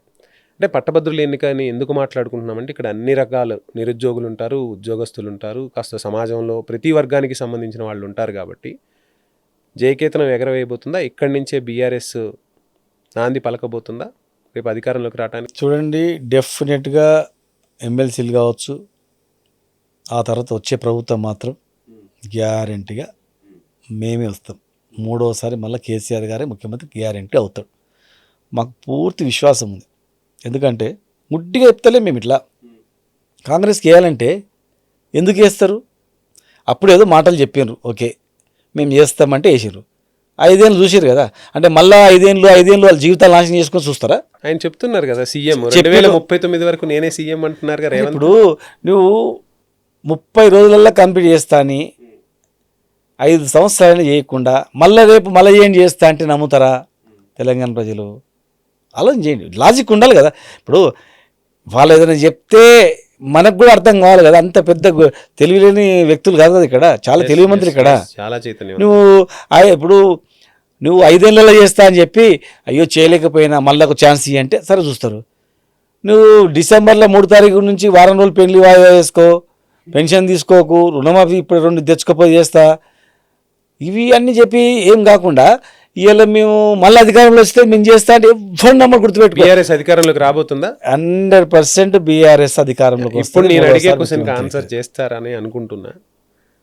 శ్రీనివాస్ గౌడ్ని మహబూబ్ నగర్ నుంచి మార్పు చేయబోతున్నారా, మార్పు చేసుకుంటున్నారా? అస్సలు అటువంటి ఆలోచన నాకు.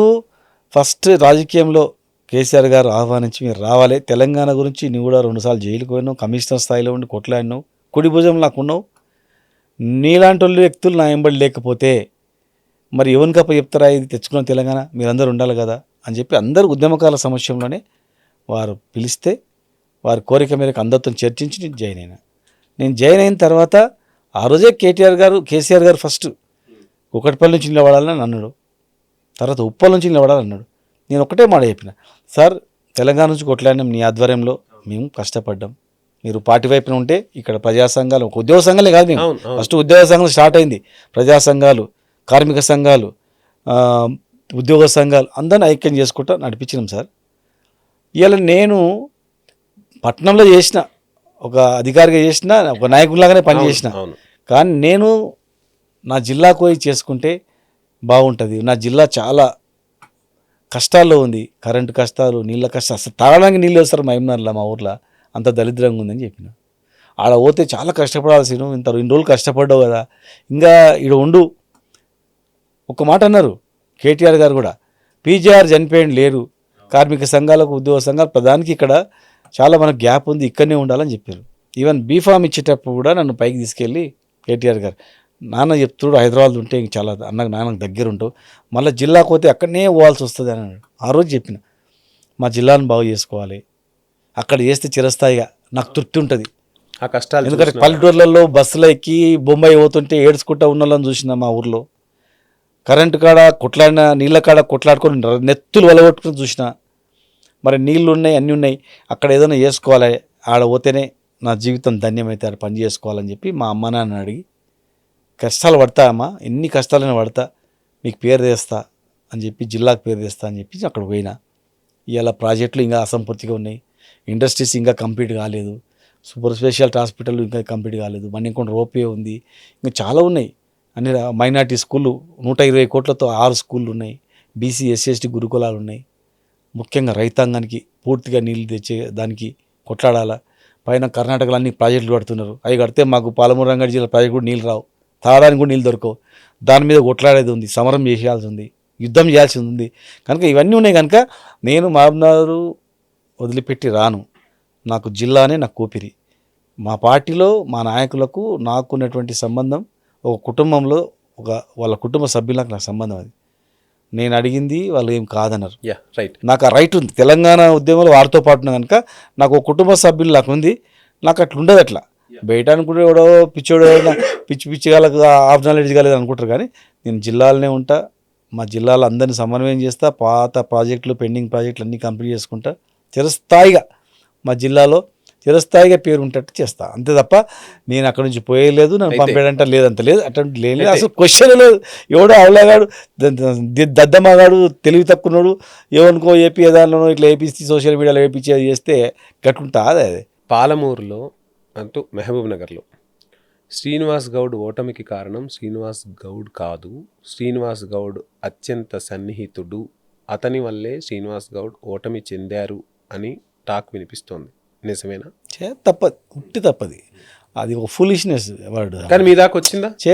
ఇవ్వడం కారణాలు చెప్తే ఉట్టి వాడు. ఇప్పుడు జిల్లా హెడ్ క్వార్టర్ అండి, హైయెస్ట్ ఎంప్లాయీస్ ఆడ, హైయెస్ట్ ఎంప్లాయీస్ పోస్టల్ బ్యాలెట్ తెలుస్తుంది కదా, వేసిండ్రు అనేది మొత్తం నా 80% వేసారు. మరి ఎంప్లాయీస్ అయిన ఓట్లు ఒక 30,000 ఓట్లు అయినా, మైనార్టీ ఓట్లు ఎక్కువ ఉంటాయి. నాకు చాలా మైనార్టీలు నాకు చాలా బలంగా నాకు నా వర్గం అది, నాకు మైనార్టీలు అంతా నాకు వేస్తుంది. వాళ్ళు ఏం చేశారు, బీజేపీ బీఆర్ఎస్ అనే వరకు కొంత వర్గం వెళ్ళిపోయిందా. తర్వాత 17,000 ఓట్లు ఉంటాయి, 17,000 ఓట్లు గిరిజనులు ఉంటాయి, లంబాడీలు.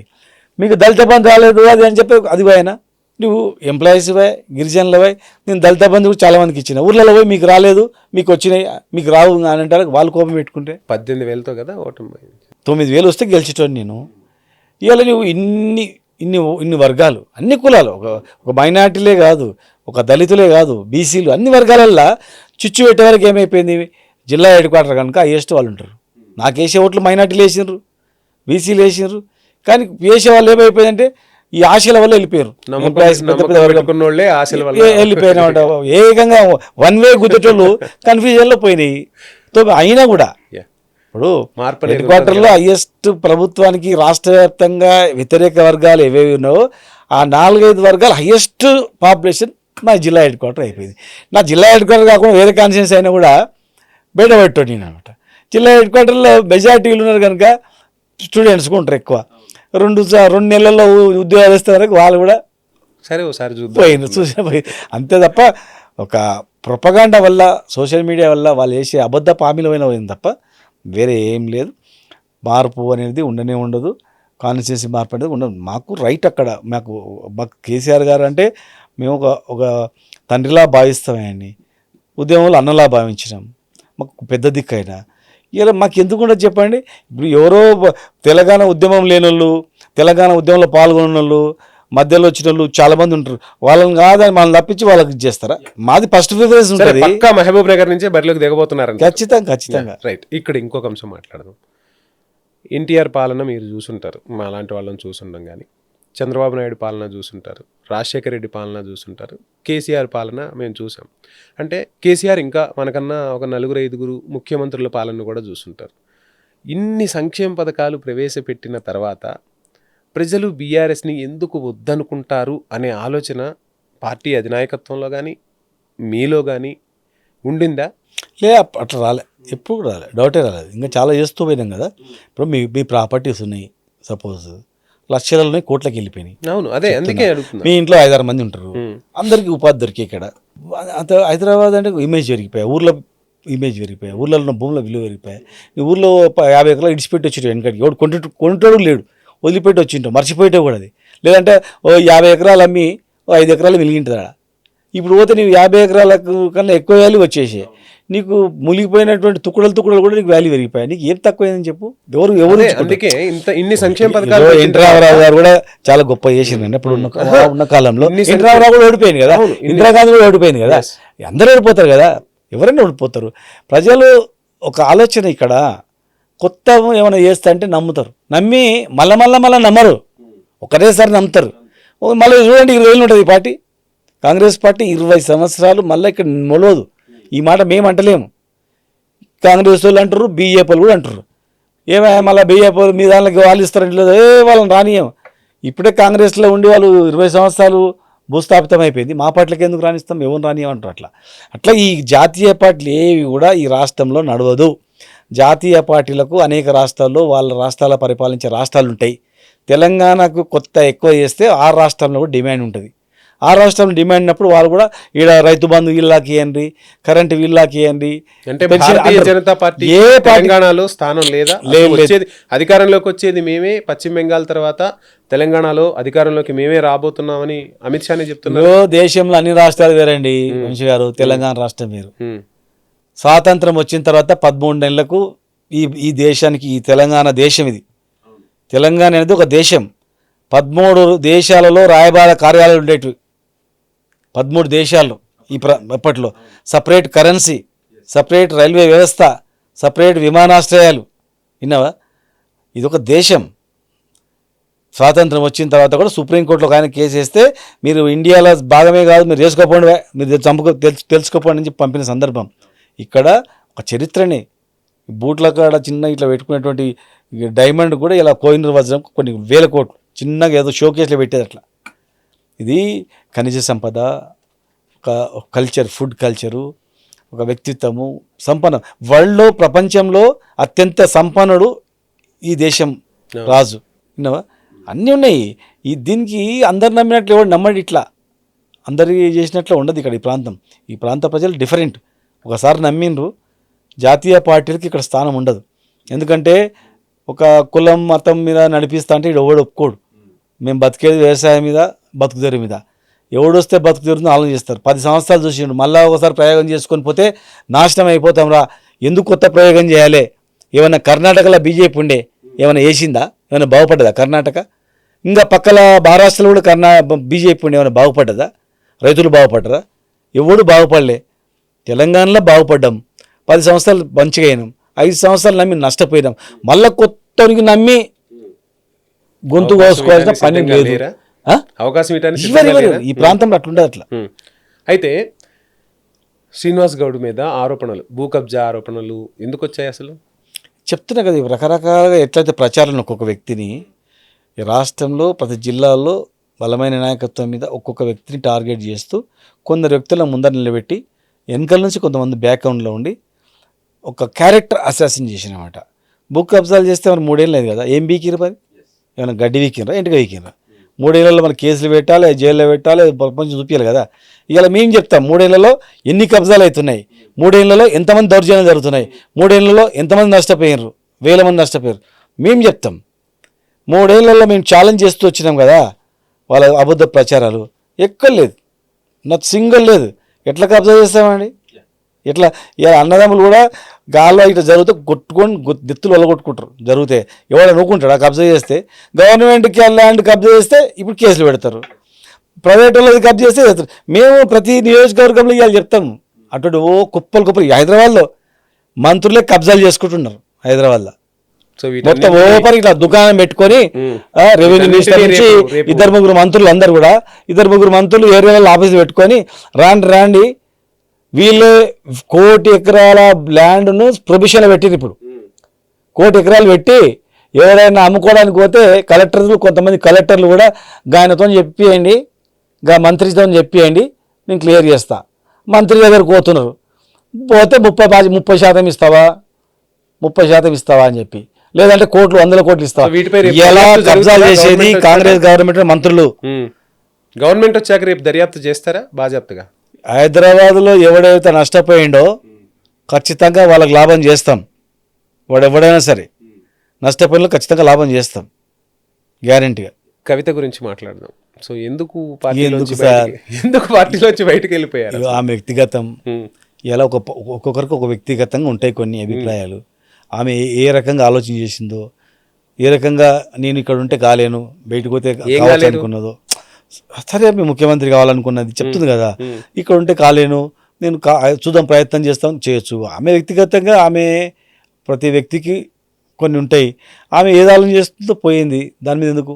పార్టీకి నష్టం కావట్లేదా బీఆర్ఎస్కి? బీఆర్ఎస్ పార్టీకి ఎప్పుడు నష్టం కాదు.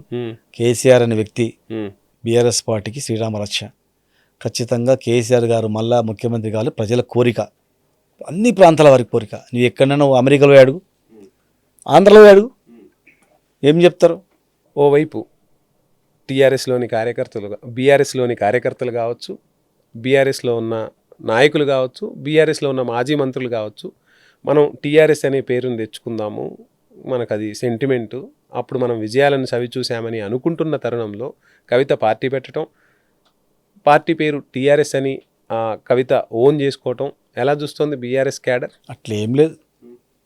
దానివల్ల పార్టీల నుంచి కాదు, వ్యక్తుల నుంచి ఓట్లు వేస్తారు. పేర్ల నుంచి వచ్చే ఓట్లే ఉండదు. అట్లా కేసీఆర్ అనే వ్యక్తి, కేసీఆర్ చరిత్ర, ఆయన చేసిన అభివృద్ధి, ఆయన ఆలోచన విధానాలు, ఫ్యూచర్ అనేది ఎవరు ఆలోచన చేస్తారు? అంత దూరదృష్టితో ప్రతి ఒక్క అంశాన్ని కీలకంగా ఎట్లా ఎవరు ఆలోచన చేస్తారు చెప్పండి? ఇలా ఇతర దేశాలు పోయినప్పుడు పెద్ద పెద్ద ఫ్లోర్ల బిల్డింగ్ అనిపిస్తే ఆయన ఫస్ట్ ముఖ్యమంత్రి కాగానే రాజ్భవన్ పక్కల ఏదో కన్స్ట్రక్షన్ అయితే పిలిపించి, అరే మీరు ఒక 30 ఫ్లోర్ల బిల్డింగ్ కట్టాను పోయి నేను పర్మిషన్ ఇస్తాను. సార్ ఆల్రెడీ మేము బేస్మెంట్ వేసుకున్నాం, మా వల్ల కాదు, మాకు ఈ రూల్స్ ఇట్లా కట్టాలంటే ఇన్ని రూల్స్ ఇట్లా అని చెప్పిండు. అప్పుడు ఇమ్మీడియట్గా రూల్స్ అన్నీ మార్చి స్టార్ట్ చేసిండు. ఇలా హైదరాబాద్కు వచ్చిన ప్రతి వ్యక్తి హైదరాబాద్ను చూసి ఇండియాలో ఇట్లా రాష్ట్రం ఉందా, ఇండియానా అనుకుంటారు ఇతర దేశస్తులు. కానీ ఎంతెందుకు మన సినిమా యాక్టర్ రజనీకాంత్ వచ్చిండు, ఆయన పరిశాన్ అయిపోయిండు. అరే ఏంద్రబాయ్ సినిమానా, 3D సినిమానా, ఏంది ఇది అసలు, ఏంది ఇంత అద్భుతంగా ఉంది ఏందని చెప్పన్నాడు. ఒక రజనీకాంత్ కావచ్చు, ఒక షారుఖ్ ఖాన్ కావచ్చు, తర్వాత హాలీవుడ్ సినిమా యాక్టర్లే కాదు, ఇండస్ట్రియలిస్టులు కూడా. కరోనాలో ఇంటికి వెళ్ళిన ఐటీ ఎంప్లాయీస్ మరలా హైదరాబాద్ వచ్చిన తర్వాత హైదరాబాద్ను చూసి మురిసిపోయిన సందర్భం కూడా ఉంది. అయ్యో, హైదరాబాద్నే కాదు, గ్రామాలకు పోయినోడు, బయట దేశం పోయినోడు వచ్చి చూసి గ్రామాలను చూసి మురిసిపోయిండు. టౌన్ ఎందుకు మా మహబూబ్నగర్ కూడా 3 గంటలు అవుతుండే, జడ్చల్ నుంచి మామూలు వాళ్ళంటే గంట అవుతుండే. ఎంతోమంది చచ్చిపోయారు. వర్షం వస్తే మహబూబ్నగర్లో 2-3 ప్లేస్లలో చిన్న వర్షానికి ఎక్కటోళ్ళు ఆగుతారు. ఇట్లా చిన్న కల్వర్ట్లు ఎవరు రిపేర్ చేయకుర్రి. చిన్న కడుపులో ప్లేస్తే హైదరాబాద్ రావాలి 3 రైల్వే గేట్లు పడుతుండే. 12 సంవత్సరాల నుంచి మహబూబ్నగర్ పక్కల చిన్న ఫ్లైఓవర్ కూడా 12 సంవత్సరాలు పట్టింది. ఇట్లా చాలా ఉన్నాయి, అన్ని చూసి అబ్జర్వేషన్. ఈ మధ్య అండర్ పాస్కి సంబంధించి కేంద్రానికి ఒక లెటర్ రాశారు, నివేదిక సమర్పించారు శ్రీనివాస్ గౌడ్. ఎస్. సో ఏంటి డీకేఆర్తో మాట్లాడిన పని కావట్లేదా? అట్లా ఇక వాళ్ళ పార్టీ ఎంపీగా ఆమె చేస్తుంది. మా దగ్గరకు వచ్చిన సమస్య, మా కార్పొరేటర్ వచ్చిన సమస్య, కేంద్రంలో వాళ్ళే ఇవ్వాలని చేయను కదా. ప్రజాస్వామ్యంలో ఒక ప్రతిపక్ష నాయకుడిగా మేము పోయి అడ్రస్ చేసినాం. డీకేఆర్కి చెప్పారు అసలు ఎప్పుడన్నా కాదండి, ఒక పార్టీలో మేము ఇప్పుడు మా పార్టీ కార్పొరేటర్స్ లేదు శ్రీను గారు, నేను ఎందుకు అడుగుతున్నా అంటే అందరికీ అసలు సఖ్యత ఉందా? ఒక ముఖ్యమంత్రి ఉన్నాడు, కేంద్రంకి సంబంధించి ఒక ఎంపీ ఉన్నారు. ఇప్పుడు వాళ్ళ గురించి కాదు, మా గురించి మేము రాష్ట్రం తెచ్చిన వాళ్ళం. తెలంగాణ గురించి జైళ్ళలో పోయి కట్టులాడిన రాష్ట్రం ఇచ్చిన వాళ్ళు అంటారుగా. సరే, ఎట్లా ఇచ్చిండ్రు? కేసీఆర్ గారు నిరాశ చేస్తే కదా వచ్చింది కరెక్ట్. రాష్ట్రం ఉట్టికి వచ్చిందా? ఉట్టికి వాళ్ళకి ఇట్లా ఇచ్చిండ్రా? మరి ఇచ్చిన వాళ్ళు అర్ధరాత్రి అట్టెట్లు ఇస్తారు? తల్లిని చంపి పిల్లని వేరు చేసిరని ప్రధానమంత్రిని, ఒక దిమాక్ లేని ఎంపీ వాడు కర్ణాటక వాడు ఏమన్నాడు, ఇండియా పాకిస్తాన్తోనే పోలుస్తారు. అట్లా చెప్పండి. కరెంటు బంద్ చేసి ఇచ్చిన అన్నాడు, తల్లిని చంపి బిడ్డను వేరు చేసిన అన్నాడు. ఇటువంటి మాట మాట్లాడతారా? ఇచ్చిన వాళ్ళు ఉంటే మేము ఇచ్చినామని బాజాబ్తా చెప్పాలి కదా బీజేపీ. అట్లా చెప్పలే కదా. అయితే తెలంగాణలో గతంలో ఉద్యమాన్ని అడ్డు పెట్టుకొని కష్టపడ్డారు. ఉద్యమాన్ని చూపి రాజకీయం చేసిన బీఆర్ఎస్ ఇప్పుడు రైతులను అడ్డుగా పెట్టుకుని రైతు రాజకీయాన్ని చేస్తుంది అనేది కాంగ్రెస్ విమర్శ. ఏం ఆన్సర్ చేస్తారు? ఇది అర్థం లేని మాటలు. ఇప్పుడు రైతులు చేస్తే రైతులు మెడ్డోళ్ళు అనుకున్నాం. ఉమ్, చాలా తెలివి మంతులు వాళ్ళు. 3 రైతు బంధులు రాలేదన్నాము, వచ్చినాయని చెప్తారు. ఉమ్, చనిపోయిన వాళ్ళకు 5 రోజులలో, ఒక రైతు చనిపోతే 5 రోజులలో 5 లక్షల రూపాయలు బ్యాంకులో పడుతుంది. yeah. ఇవాళటి వరకు కొన్ని వందల మంది చనిపోయారు. గాయంత సోయి ఉండదా? ఒక రైతుని అదుగు. ఇప్పుడు ఓ పెద్ద రైతు ఉంటాడు పాపం, చనిపోయిన తర్వాత పైసలు లేకపోతే రైతు ఈ పక్కలో అడుక్కోడు, ఉమ్, మంచిగా బతికినోడు అవును. సస్తాడు కానీ అడుక్కోడు. అలాంటి రైతుకు కూడా పాపం 5 లక్షలు ఉంటే భార్య కొంచెం కొద్దిగా రిలీఫ్ ఉంటుందని చెప్పి మేము పెట్టినాం. రైతు బంధు చనిపోయిన రైతు బీమా ఇవ్వడా? రైతు బీమా ఇవ్వరా? ఒడ్లు కొనుగోలు చేయరా? ఎండిపోయినవి మొత్తం మిషన్లు పెట్టి తూర్పు పట్టి మిషన్లు పెడతారు పెద్ద పెద్దవి. మొలకెత్తిన విత్తనాలు కొన్నాం, తాళొడ్లు కొన్నాం, నష్టపోయిన రైతుకు పరిహారం ఇచ్చినాం. యూరియా ఫోన్ చేస్తే ఆటోని చెప్తే పోయి తీసుకుపోయి వేస్తుంది. ఇక లైన్లోకి నిలబడ్డారు. ఓ యాప్ పెట్టినవాడు, యాప్ ఎవరికి వస్తుందండి? మనోనికే రాదు, చదువుకున్నోనికి యాప్లో దేనికే రాదు. యాప్లో ఒకవేళ చదువుకున్నాడు వస్తే ఎక్కడో ఉంటుంది, అడవి తెచ్చుకుంటాడు 2 సంచులు పోయి. అందుబాటులో దగ్గరలో ఉన్న సహకార సంఘాల ద్వారా యూరియా ఇవ్వాలి. ఇవన్నీ పిచ్చి పిచ్చి చేష్టాలు చేసి మేము రైతులు అంటే రైతులను రెచ్చగొట్టాల్సిన అవసరం లేదు. రైతులే మమ్మల్ని ఏమంటలేరు ఏంది అని అంటున్నారు. మీకు తెలుస్తుంది కదా, పాదయాత్ర తర్వాత నెక్స్ట్ బస్సు యాత్ర తర్వాత మీకు తెలుస్తుంది కదా రాష్ట్రంలో. నియోజకవర్గాల పునర్విభజన జరగబోతోంది, ఆగదు, ఆపలేరు. తెలంగాణ రాజకీయ ముఖ చిత్రం ఏ విధంగా మారబోతోంది? అద్భుతంగా ఉంటుంది. ఇప్పుడు మహిళా రిజర్వేషన్ వస్తుంది, సంఖ్య పెరుగుతుంది, సీట్లు పెరుగుతాయి, కొత్త నాయకత్వం అవకాశం ఉంటుంది. కొత్త నాయకత్వానికి కొత్త నాయకత్వం కూడా అవసరం దేశానికి, రాష్ట్రానికి. పార్లమెంట్ సభ్యులు పెరుగుతారు, ఎమ్మెల్యేలు పెరుగుతారు. ఒక కాన్స్టిట్యున్సీస్ మారే వరకే కొంచెం తక్కువ కూడా అవుతుంది, కాన్సన్ట్రేషన్ ఎక్కువ అవుతుంది. రాజకీయ వ్యవస్థలో ఒక పెద్ద మార్పు అది రావాల్సింది, స్వాగతిస్తున్నారు, ఖచ్చితంగా రావాల్సింది. అలా తెలంగాణలో ఆనాడు పోరాడిన ఉద్యమకారులు మీతో పాటు చాలామంది ఉన్నారు. సో మీరు మంత్రి పదవి వరించింది మీకు. చాలామంది ఉద్యమకారులకు ఈనాటికి న్యాయం జరగలేదు అనేది వినిపిస్తున్న మాట. నెక్స్ట్ మీరే రాబోయేది అంటున్నారు. సో అప్పుడన్నా ఆ ఉద్యమకారులందరికీ న్యాయం చేయబోతుందా బీఆర్ఎస్? చేస్తుంది, పక్కా చేస్తుంది. మేము చేసినాం కానీ మొత్తానికి కాలే. చాలామంది అందుకోలేదు, చాలామంది కూడా చేసినాం. కొంతమందికి ఉద్యోగాలు ఇచ్చినాం, డబ్బులు ఇచ్చినాం, ఎంప్లాయ్మెంట్కి క్రియేట్ చేసినాం, కళాకారులకు కూడా ఇచ్చినాం. కానీ ఇంకా చాలా రావాలి. రాష్ట్రము జనరల్గా ఏమైతే అంటే, ఒకటి వంశీ గారు, తెలంగాణలో ఉద్యమంలో పాల్గొనడానికి ఏమంటే, అరే నేను రాష్ట్రంలో కొట్లాడనోనికి అందలే, కానీ కొట్లాడనోనికి తెలంగాణ ఉద్యోనికి అందినాయి కదా అని మంట ఉంటుంది. మాకు కూడా ఉంటుంది. ఎవడైనా మాకన్నా ఎక్కువ ప్రిఫరెన్స్ తెలంగాణ ఉద్యమంలో పాల్గొనను కానీ, తెలంగాణ వద్దనను కానీ, వ్యతిరేక పనిచేసినాడు కానీ, ఈవెన్ మా పార్టీలో వచ్చి అది ఇది అంటుంటే కూడా మాకు కోపం వస్తుంటుంది. వీళ్ళు ఆ రోజు రాష్ట్రానికి వ్యతిరేకించిన వాళ్ళు ఏంద్రాబాయ్ ఇట్లా మాట్లాడతారా, మేం కదా అనేది వస్తుంది ఆటోమేటిక్గా. మామూలు అంటే నాయకులకు మేము ఇంత పని చేసిన తర్వాత కూడా మాకే అనిపిస్తున్నప్పుడు, నా సామాన్యుడికి ఏమనిపిస్తుంది అంటే, అరే ఒక స్కీమ్ వాడు లబ్ధి పొందింటాడు, లేకపోతే వాడు బెనిఫిట్ అయ్యింటాడు, రాజకీయంగా లబ్ధి పొందింటే ఆర్థికంగా లబ్ధి పొందింటాడు. అరే నేను కష్టపడ్డా, దెబ్బలు తిన్నా, లాఠీ దెబ్బలు తిన్నా, జైలుకు పోయినా, నాకన్నా ఎక్కువ వానికి కారు వచ్చే, వానికి ఉద్యోగం వచ్చే, వానికి ఇది బెనిఫిటే, ఆక్రోశం వస్తుంది. అది అది అది అది పక్కన పెడదాం. ఆక్రోశం ఉంటుంది. పక్క పార్టీల నుంచి అసలు తెలంగాణ జెండా పట్టిన వాళ్ళని, జై తెలంగాణ అనని వాళ్ళని తీసుకొచ్చి మంత్రి పదవులు గట్టబెట్టినప్పుడు తెలంగాణ సమాజం మొదటిసారి సరే రాజకీయంగా కుట్రలు జరుగుతున్నాయి, తెలంగాణలో టీఆర్ఎస్పై కుట్రలు జరుగుతున్నాయి, కొత్తగా ఏర్పడ్డ ప్రభుత్వాన్ని కూలదోసే కుట్రలు జరుగుతున్నాయి అంటే అటు ప్రజానికం కూడా సరే తీసుకున్నారులే, ఎమ్మెల్యేలను ఎంపీలను తీసుకున్నారనుకున్నారు. రెండోసారి కూడా ఎందుకు పార్టీ ఫిరాయింపులు చేయాల్సి వచ్చింది మరి? అంటే అప్పుడున్నటువంటి పరిస్థితుల్లో మా నాయకుడు సరే అక్కడ అనుభవం ఉన్న వ్యక్తులు కూడా వస్తున్నారు కదా అని చెప్పి చేయడం జరిగింది. అట్లా కొత్త కూడా మాకు కూడా ఏమైందంటే, మా పార్టీ కూడా అవసరం లేకుండా ఎక్కువ మందిని తీసుకోవడం మాకు అనేది కూడా కొంత మాకు ప్రజలు నచ్చలే. ఏ మాటగా మాట ఏంటంటే, ఇంత మెజారిటీ ఇచ్చినా గాలి అవసరమా అనేది కొంత కూడా వచ్చింది. ఇంకా కొంత ఏంటంటే, పూర్తిగా తెలంగాణకు వ్యతిరేకంగా పనిచేసిన వాళ్ళని కూడా చూడలేకపోయారు. ప్లస్ లబ్ధి పొందని వాళ్ళు కూడా, అరే మాకేం లబ్ధి పొందలే, మాకన్నా వాళ్ళు హ్యాపీగా ఎంజాయ్ చేస్తారు చూసినావా అనేవాళ్ళు. అరే ఇన్ని సంవత్సరాలు మాకు ఇంకా ఎట్లా అనేది ఎక్కువ ఎక్స్పెక్టేషన్ ఎక్కువ ఉంది కనుక, సంఖ్య కూడా ఎక్కువ ఉన్నారు కనుక వాళ్ళకి కొంత మేము సాటిస్ఫై చేయలేకపోయాం. వలస పక్షులు వచ్చి వెళ్ళినట్టు వెళ్ళిపోలే వాళ్ళందరూ కూడా మళ్ళా పోయిండ్రు కదా, వచ్చి ఇప్పుడు వాళ్ళ 100% వచ్చిండ్రు.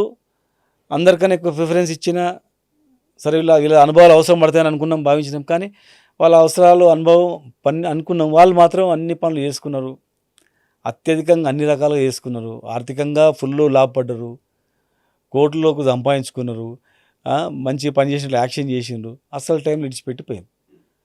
ఇప్పుడు మేము కూడా మా నాయకత్వం కూడా ఎంతైనా మనతో పాటు ఉద్యమంలో ఉన్నాడే, బయట నుంచి వచ్చినాడు వాడు అవకాశం మీద వస్తాడు మళ్ళీ పోతాడు అంతే. వాని దృష్టి అంతా వాడి మీద ప్రేమతో వస్తే తెలంగాణ వాళ్ళనే వస్తుండే, ఉద్యమంలోనే మనతో పాటు కొట్లాడుతుండే, లేదు రాంగనన్నీ వస్తుండే. ఇలా వచ్చిండు మధ్యలో అంటే వాని పదవుల గురించి వచ్చిండు, ఇప్పుడు డ్రామా చేసిండు మళ్ళీ వెళ్ళిపోయిండు అనే భావన, మనోడు ఎవడు అనేది కూడా అవగాహన ఉంటుంది. ఖచ్చితంగా భవిష్యత్తులో ఆనాడు సహకరించిన వ్యక్తులనే ప్రిఫరెన్స్ గ్యారెంటీగా ఉంటుంది. ఇలా ఉద్యమకారులకు కూడా మరి చేస్తామంటే ఏం చేస్తారో చూద్దాం. ఉన్న ప్రభుత్వం కూడా పిలిచి చేస్తుంటుంది, చేసే సంతోషం. వాళ్ళు చేసిన తర్వాత మిగిలిపోయిన మేము వచ్చిన తర్వాత ఖచ్చితంగా మేము కూడా చేస్తాం. ఖచ్చితంగా ఉద్యమకారులను విస్మరించలేదు, రాష్ట్రం గురించి కొట్లాడినది విస్మరించలేదు. ఆనాడు రాష్ట్రం కావాలని చెప్పి నష్టపోయినటువంటి వాళ్ళకు కూడా వదిలిపెట్టే ప్రసక్తి లేదు. అందరికీ దగ్గర తీసుకునేటువంటి ఆలోచన మా నాయకత్వంకి ఉంది. ఖచ్చితంగా మళ్ళీ కేసీఆర్ వస్తేనే జరుగుతుంది తప్ప వీళ్ళంతా ఎవరు ఓన్లీ మళ్ళీ ఓట్లను ఎట్లా రాబట్టుకోవాలి, ఎట్లా వీళ్ళని అట్రాక్ట్ చేసుకోవాలనేటువంటి అట్రాక్షన్ స్కీమ్లో ఉన్నారు తప్ప నిజంగా చేయాలని లేదు. మీరు లేరా ఇప్పుడు యువతని ఆకర్షించే పనిలో బిజీగా లేరా? అయ్యో మీరు ఎట్లా మాట్లాడతారు సార్, యువత కష్టాల్లో ఉంది, ఇంకా మేము ఎక్కువ చేయాలి. ఎందుకంటే ఎక్కువ చేస్తే ఎందుకు ఈ మాట అన్నానంటే, నేను ఇప్పుడు మొత్తం జెన్జీ యువతరం నడుస్తుంది, ఢిల్లీ వేదికగా ఏం జరుగుతుందో చూస్తూ ఉన్నాం. సో తెలంగాణలో ఆనాడు ఉద్యమాన్ని ఉరకలెత్తిచ్చింది కూడా అన్ని వర్గాలతో పాటు యువత కూడా భాగస్వామ్యం అయ్యారు. ఇప్పుడు మరలా ఆ బీఆర్ఎస్ యువత బాణిని అందుకోబోతుందా? ఖచ్చితంగా ఇవాళ మేము ఇంకా చాలా చేయగలుగుతాం, కానీ యువత ఎక్కడ అగ్రెసివ్గా అవుతుందో అని చెప్పి వాళ్ళకి బ్యాక్గ్రౌండ్ సపోర్ట్ చేస్తున్నాం. మొన్న నిరుద్యోగ గర్జన కావచ్చు, చూడండి అది ఎట్లా మాట్లాడండి. వాళ్ళు ఎవడన్నా వాస్తవం మాట్లాడితే వీడు టీఆర్ఎస్ వ్యక్తి, బీఆర్ఎస్ వ్యక్తి అని చెప్తారన్నమాట. ఆ విద్యార్థులు ఏ పార్టీకి కాదు, వాళ్ళు ఏ పార్టీకి సంబంధం లేదు, డిఫరెంట్ ఎవరెవడో మాట్లాడి ఎవడు మాకు కూడా తెలియదు చెప్తున్నా. అయితే ఎవడు వాళ్ళు అనుకూలంగా మాట్లాడితే వాళ్ళు ఇవాళ మేము ఇతర రాష్ట్రాల నుంచి కూడా వచ్చారు విద్యార్థులు, ఢిల్లీ తర్వాత పక్కల కర్ణాటక, మహారాష్ట్ర నుంచి వచ్చారు. మా కేటీఆర్ గారు పిలిచిండ్రు, మేము పోయినాం. దారిలో కొంతమంది కాంగ్రెస్ నాయకులు అడ్డుకోవడానికి వచ్చిండ్రు, మళ్ళీ ఏమైందో తోక ముడిచిండ్రు, కొంతమంది ఇదే అయిపోయినారు, మరి కొంతమంది పోలీసులు వేసేసారు. మేము అక్కడ పోయినాం. ఈ మాట మేము మాట్లాడినప్పుడు ఇట్లా అడ్డుకున్నారు మరి ఏంది అని అన్నప్పుడు ఆ స్పందన చూడండి. విద్యార్థులు ఏ పార్టీ సంబంధం లేని వ్యక్తులు కదా, మరి వాళ్ళు ఎంత అప్రిషియేట్ చేసిండ్రు. మేము రాజకీయం చేయదలుచుకోలేదు, మీకు బ్యాక్గ్రౌండ్ సపోర్ట్ చేస్తామని చెప్పినాం, మేమే నాయకత్వం ఇస్తాం, మీరు రాండి అని చెప్పలే. మీరు ఒంటరిగా చేస్తున్నారు, న్యాయమైన డిమాండ్. మేము అనవసరంగా వచ్చి రాజకీయం చేస్తే మీకు అది అంటుకుంటుంది, మీ డిమాండ్ మీద కొట్లాడి మేము బ్యాక్గ్రౌండ్ సపోర్ట్ చేస్తామని చెప్పినాం. మేము పోయి అందులో జొర్రీ చేస్తే రాజకీయం. కానీ ఇప్పుడు కూడా మేము ఏం చెప్పినాం, మీకు బ్యాక్గ్రౌండ్ చేసి సపోర్ట్ చేస్తామని చెప్పి మా కేటీఆర్ చెప్పాడు. ఇంకా విద్యార్థులతో రెచ్చగొట్టాల్సిన అవసరం లేదు మాకు. ఇంకొక ఇంపార్టెంట్ అంశం మనం మాట్లాడుకోవాలి అంటే, ప్రజలందరూ కూడా ఈ మధ్య గమనిస్తున్న అంశం, ఒక జర్నలిస్ట్గా నా దృష్టికి వచ్చిన అంశాన్ని నేను మీకు చెప్పే ప్రయత్నం చేస్తున్నా. హరీష్ రావు పోరాటం ఇప్పటి నుంచి కాదు, ఉద్యమం అప్పటి నుంచి కూడా హరీష్ రావు గారు ఏ విధంగా పోరాటం చేస్తున్నారో, ఆనాడు జెండా ఎత్తినాటి నుంచి ఈ రోజు వరకు కూడా ఆయన ఎక్కడ విశ్రమిస్తున్నది లేదు.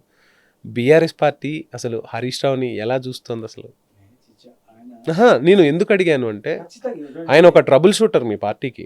ఏంటండి సార్ వంశీ గారు, ఆయన ఫస్ట్ కేసీఆర్ గారు వెంబడి అన్నీ తానే ఉన్నాడు, వెంబడి అన్ని రకాలుగా ఉన్నాడు, కష్టాల్లో ఉన్నాడు, నష్టాల్లో ఉన్నాడు, అన్ని రకాలుగా ఉన్నాడు. ఈరోజు కూడా ఎక్కడ ఇబ్బంది వచ్చినా కేసీఆర్ గారు వారికే అప్పచెప్తాడు, చూడని చెప్పేసి 100%. ఎప్పుడు చిన్న ప్రాబ్లం ఉందంటే పంపిస్తారు, ఎక్కడ ప్రాబ్లం ఉందంటే వస్తాడు. ఒకవైపు కేటీఆర్ గారు తిరుగుతుంటాడు, ఒకవైపు హరీష్ రావు గారు తిరుగుతుంటారు. మీరు చూడండి, ఎక్కడైనా సమస్య ఎక్కడుంటే అక్కడ హరీష్ రావు 100% సమస్య ఉన్న దగ్గర వెనకడుగు వేసేయలేదు. ఉదయం నుంచి సాయంత్రం వరకు కష్టపడుతుంటాడు, కలుస్తుంటాడు, అందరిని కలుస్తుంటాడు. మాట్లాడుతుంటాడు. ఇక్కడ విసుకొని అది అనేది లేదు, ఎక్కడన్నా పోయేది ఏమి ఉండదు, అంతా రోజు కలుస్తూనే ఉంటే అట్లేం లేదు. ఒకవైపు ఆయన ఒకవైపు కేసీఆర్ గారు ఎస్. ఐడియాలు ఆయన ఆలోచన చేస్తుంటాడు. ఓవైపు కేటీఆర్ గారు ఎక్కడ ఏ ప్రోగ్రామ్ ఉన్నా ఎక్కడ పబ్లిక్లో స్టూడెంట్స్లల్లో సిటీలో ఎక్కడుంటే ఆయన వెళ్ళిపోతుంటాడు. ఒకవైపు హరీష్ రావు గారు పోతుంటారు. అట్లా ఏం లేదు, మా పార్టీలో వీళ్ళిద్దరికి కూడా మళ్ళీ మూడోసారి కేటీఆర్ గారు కానీ హరీష్ రావు గారు కానీ మళ్ళా కేసీఆర్ గారిని ముఖ్యమంత్రి సీట్లో కూర్చునిపెట్టాలి, ఆయన కూర్చునిపెట్టి మళ్ళీ ఇవన్నీ చేయాలి అనేటువంటి ఆలోచన తప్ప వేరే ఏం లేదు. నేను వేరే ఏముందని అనలేదు. యాక్చువల్గా హరీష్ రావు గారు గ్రౌండ్లో చాలా కష్టపడుతూ ఉన్నారు ఆనాటి నుంచి ఈనాటి వరకు. మీకు మీ అందరికి ఒక ఇన్స్పిరేషన్ అనిపిస్తుందా? 100% ఇప్పుడు చెప్తున్నా కదా. ఇప్పుడు ఇరిగేషన్ ప్రాజెక్టులు పాలమూరు రంగారెడ్డి జిల్లా ప్రాజెక్టులు ఉండే, మేము అర్ధరాత్రి అన్నీ పడుకునే సందర్భాలు ఉన్నాయి.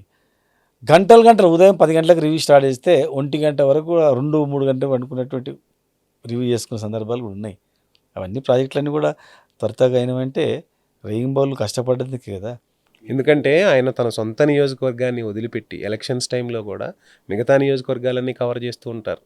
సో అంత హార్డ్ వర్క్ చేసే హరీష్ రావుతో పాటు మిగతా బీఆర్ఎస్ సైన్యం అంతా కూడా నెక్స్ట్ కథన రంగానికి అడుగులు వేయబోతుందా?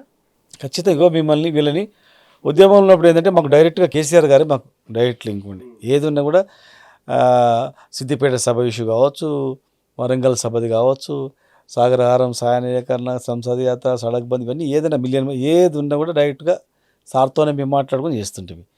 అప్పుడు వీళ్ళిద్దరితో కూడా మాకు యాక్చువల్గా చెప్పాలంటే వీళ్ళిద్దరితో కూడా మాకు తక్కువ సంబంధాలు, మాకు పెద్ద నాయక ఆ సార్తోనే మాకు గంటలు మాట్లాడుకునేది మేము వచ్చేదన్నమాట. అంటే వీళ్ళు పని అనేది అంత గీపు చూడలే. గవర్నమెంట్ అయిన తర్వాత ఒక్కొక్కటి చూస్తే ఒక టీం వర్క్ వీళ్ళు చేయడం పని చూస్తే అద్భుతంగా ఇలా 10 ఏళ్లలో ఇంత ముందుకు పోయినామంటే అందరం టీం వర్క్ చేసినందుకే ఖచ్చితంగా కూడా. రైట్. ఫైనల్గా కేసీఆర్ని ఉద్యమం అప్పుడు చూశారు, ముఖ్యమంత్రిగా చూశారు. ఓటమి చెందిన తర్వాత కేసీఆర్ని చూసినప్పుడు ఏమనిపించింది మీకు? ఆ రోజే ఒక కసి మళ్ళా ఉద్యమ ఆకాంక్ష అంటే మరలా కేసీఆర్ని సీఎం చేయాల్సిందే అన్న పట్టుదల మీ అందరిలో ఆ రోజే వచ్చిందా? ఖచ్చితంగా. అంటే ఫస్ట్లో మేము అనుకున్నాం అంటే అరే పబ్లిక్ అసలు ఇంత చేసినా కూడా అసలు ఏందా అసలు ఏం పబ్లిక్ ఏం ఆలోచన చేసిండ్రు, అసలు తానిక నీళ్ళని కాడ నుంచి ఎక్కడికో వెళ్ళిపోయినాము. సంపద ఇప్పుడు మేము అప్పు తెచ్చినాము అంటారు, కొన్ని లక్షల కోట్ల విలువ పెరిగిపోయాయి కదా సంపద మొత్తం. ఇప్పుడు మహబూబ్నగర్లో మొత్తం జిల్లాలో 2 లక్షలకు 3 లక్షల ఎకరా అంటే టోటల్ ఉదాహరణకు 1 లక్ష కోట్ల వాల్యూ అనుకో. ఈ 10 ఏళ్ళ తర్వాత ఎట్లా అయిపోయాయి? 1,00,000 కోట్లు కాదు, కొన్ని వందల లక్షల కోట్లకి వెళ్ళిపోయాయి. అంటే ఈ పెట్టుబడి తెచ్చి సంపదను పెంచినాం, అప్పు కాదు ఇది, పెట్టుబడి తెచ్చి సంపద పెంచినాము. అసలు ఏమిట్లా ఏ వర్గం వాళ్ళకి ఏం తక్కువ చేసినాము ఇట్లా ఆలోచన చేసిండ్రు అనేది అర్థం కాలేదు. కాకపోతే మాకు అనిపించింది లేదు. కానీ అప్పట్లో ఒకవేళ పార్టీని కింద మీద చేయడానికి కూడా అవకాశం ఉండే, కాంగ్రెస్ పార్టీని కూడా అవకాశం ఉన్నా కూడా ఆ రోజు మేము అక్కడ ఉన్నాము. కేసీఆర్ గారు ఒక్కటే అన్నాడు, వద్దొద్దు మనం అట్లా చేసి మళ్ళీ గవర్నమెంట్ మనం వచ్చినా కూడా మన వాల్యూ తెలియదు, వీళ్ళు ఏం చేస్తారో చేయండి, చేస్తే సంతోషమే, మనకన్నా ఎక్కువ సంతోషమే, కానీ చేయకపోతే మాత్రం మళ్ళీ పబ్లిక్ తెలుసుకోవాలి తప్ప మనం ఇట్లా ఈ పద్ధతిలో పోద్దని అనుకున్నాడు. ఓపిక, ఒక విజన్, ఆయనకు నమ్మకం అనేది అని చెప్తే జరుగుతుందన్నమాట. మీరు చూడండి 5 ఏళ్ళ తర్వాత కేసీఆర్ అని ఎత్తుకుంటూ వస్తారు, టార్చ్ చేసుకొని వస్తారు, ఎక్కడ కేసీఆర్ వస్తారు చూడండి వ్యాయనరు. ఇవాళ అదే పరిస్థితి వస్తుంది చూడండి. మీరు లాస్ట్ ఈ ఇయర్ తర్వాత చూడండి, కొన్ని వేల మంది కేసీఆర్ గారి దగ్గరికి 7 నాటికి పోయి సార్ మీరు రావాలని అంటారు చూడండి, పట్టుకొస్తారు, గుంజుకొని వస్తారు. బస్సు యాత్ర వరకు పరిస్థితి ఎంత మారుతుందో చూడండి తెలంగాణలో. చూడండి ఇట్లా బస్సులో సార్ చూసినాం కానీ చూసిపోదాం పోయి కేసీఆర్ చూసిపోదాం, ఉట్టి చూద్దాం ఎట్లా మళ్ళీ వస్తాడు కేసీఆర్ చూద్దాం అనేటువంటి వాళ్ళు ఎంతమంది ఉన్నారు చూడండి. రైట్. ఫైనల్గా సింగిల్ వర్డ్లో నేను ఒక్కొక్క పొలిటీషియన్ పేరు చెప్తాను, మీరు ఆన్సర్ చేయాలి. కేసీఆర్ హీరో తెలంగాణ, కేసీఆర్ తర్వాత కేటీఆర్.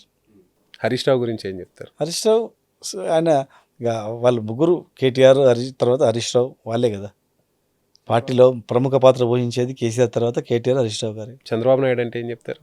ఏం గుర్తొస్తుంది మీకు? చంద్రబాబు నాయుడు అంటే తెలంగాణకు నష్టం చేసినటువంటి భావన ఉందన్నమాట. తెలంగాణ ఇస్తామని చెప్పిండు, తెలంగాణ వచ్చిన తర్వాత మళ్ళీ మాట మార్చిండు. కనీసం ఇప్పుడన్నా తెలంగాణకు ప్రాజెక్టులకు న్యాయం ఏంటి చేయాలి అని ఒక భావన జనరంలో పబ్లిక్లో మనకు నీళ్ళకు కానీ అన్నిటికి కానీ చంద్రబాబు నాయుడు అడ్డంగా చెప్తాడు మళ్ళీ తెలంగాణలో ఉంటాడు అనేది ఉంది. అది ఓటుకోవాలనుకుంటే నెక్స్ట్ 2 yearsలో కొంత మార్పు తీసుకొచ్చినట్లయితే మంచిగా ఉంటుంది. ఆయన మీ తెలియమంతులు. పాలమూరు ముద్దుబిడ్డ రేవంత్ రెడ్డి గురించి ఏం చెప్తారు? ఆయన 6 నెలల్లో పాలమూరుకు ప్రాజెక్టు కంప్లీట్ చేసి నీళ్ళు ఇస్తే విన్నారా, మంచి ఇండస్ట్రీ తీసుకొస్తే అరే పాలమూరు ఏదైనా కానీ ముఖ్యమంత్రి జిల్లాను బాగు చేసినా ఉంటుంది. కానీ ఈ నీళ్ళు ఇవ్వకుండా ఇవే మాటలు చెప్పి కేసీఆర్ గారిని తిట్టుకుంటుంటే మాత్రం మళ్ళీ జీవితంలో ముఖ్యమంత్రి అయింది కదా, పబ్లిక్లీ చాలా రివర్స్గా ఉంటుంది అంతా. కవిత గురించి ఏం చెప్తారు? కవిత ఆమె తెలంగాణ గురించి కొట్లాడింది చేసింది. కానీ మరి ఎవరి మాటలు నమ్మిందో మరి ఈ ప్రజలు ఎవరు నాయకులు చెప్పిండ్రో మొత్తం మీద తండ్రిని తిట్టడం మాకు బాధాకరం. సొంతం తండ్రిని తిట్టడం అనేది చాలా బాధాకరం. అది ఇంకా రాజకీయంగా ఎవరైనా ఆశించవచ్చు, పోవచ్చు, పార్టీలు పెట్టుకోవచ్చు, భవిష్యత్తులో ముఖ్యమంత్రి కావాలని ఆకాంక్ష ఉండొచ్చు, ఎవడో ఏం రాసి పెట్టినో తెలియదు.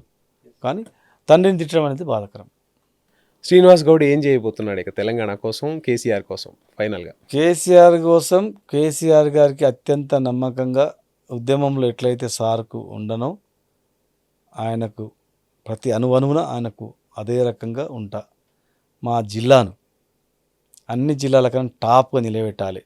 అత్యంత అద్భుతంగా ఒక ఎకరాకి కూడా నీళ్ళు లేవనకుండా ప్రతి ఒక్కరికి కూడా ఉపాధి, విద్య, మెడికల్ హబ్, ఇండస్ట్రీస్ అన్నీ తీసుకొచ్చి ఒక మొత్తం రూపురేఖలు మార్చి మొత్తం చేయాలనేది, హైదరాబాద్కు సమాంతరంగా డెవలప్ చేయాలనేది ఆలోచన. ఆ గడ్డ మీద పుట్టినాం కనుక గతంలో ఏదైనా ఈ 10 ఏళ్ళ అనుభవంలో మంచిని స్వీకరించి నేను చేసిన చెడును రెక్టిఫై చేసుకొని ఇంకా మంచి చేయాలా, ఎవరికి కూడా నష్టం చేయకుండా, తెలియక కూడా ఏమైనా చేయకుండా జాగ్రత్తగా మనం జిల్లా అభివృద్ధి ఏం పెట్టుకోవాలా. ఇటువంటి చిన్న చిన్న దానిల వల్ల అభివృద్ధి అనేది అడ్డుకుపోతుంది. వలసల జిల్లా కాస్త అభివృద్ధి చెందిన జిల్లాగా మార్చాలనేదా? ఖచ్చితంగా అభివృద్ధి జిల్లా చేస్తా. ఉద్యమకారులకు ఎక్కడైతే నష్టం జరిగిందో ఖచ్చితంగా ఉద్యమకారులను చేస్తా, వాళ్ళకు న్యాయం అయ్యేటట్లు ముఖ్యమంత్రి గారి దృష్టి తీసుకొస్తా. ఖచ్చితంగా కేసీఆర్ కుటుంబంలో నేను కూడా ఒక కుటుంబ సభ్యునిగా ఉండాలన్నది, ఎట్లయితే ఉన్నాం ఉద్యమంలో ఇప్పుడు అట్లా ఉండాలన్నది చేస్తాం. ఆ రోజు నుంచి ఉన్నాం. ఇవాళ రేపు సార్ వంశీ గారు చిన్న ఎంప్లాయీ ఒక చిన్న మీటింగ్ రావాలంటే కప్పుకుంటాడు, భయపడతాడు. మేము ఆ స్థాయిలో ఉండి ఫుల్ టైమర్గా 2005 నుంచి అయితే ఫుల్ డే అండ్ నైట్ అంతకుముందు ఉద్యోగ సంఘాలకి పరిమితమైన ఉద్యమంలో మామూలుగా ఉన్న 2004-05 తర్వాత టోటల్గా డెడికేటెడ్గా జైళ్ళల్లో పెట్టిండ్రు, రిమూవల్ ఆఫ్ సర్వీస్ చేస్తామన్నారు, దేశద్రోహం కేసు పెట్టిండ్రు.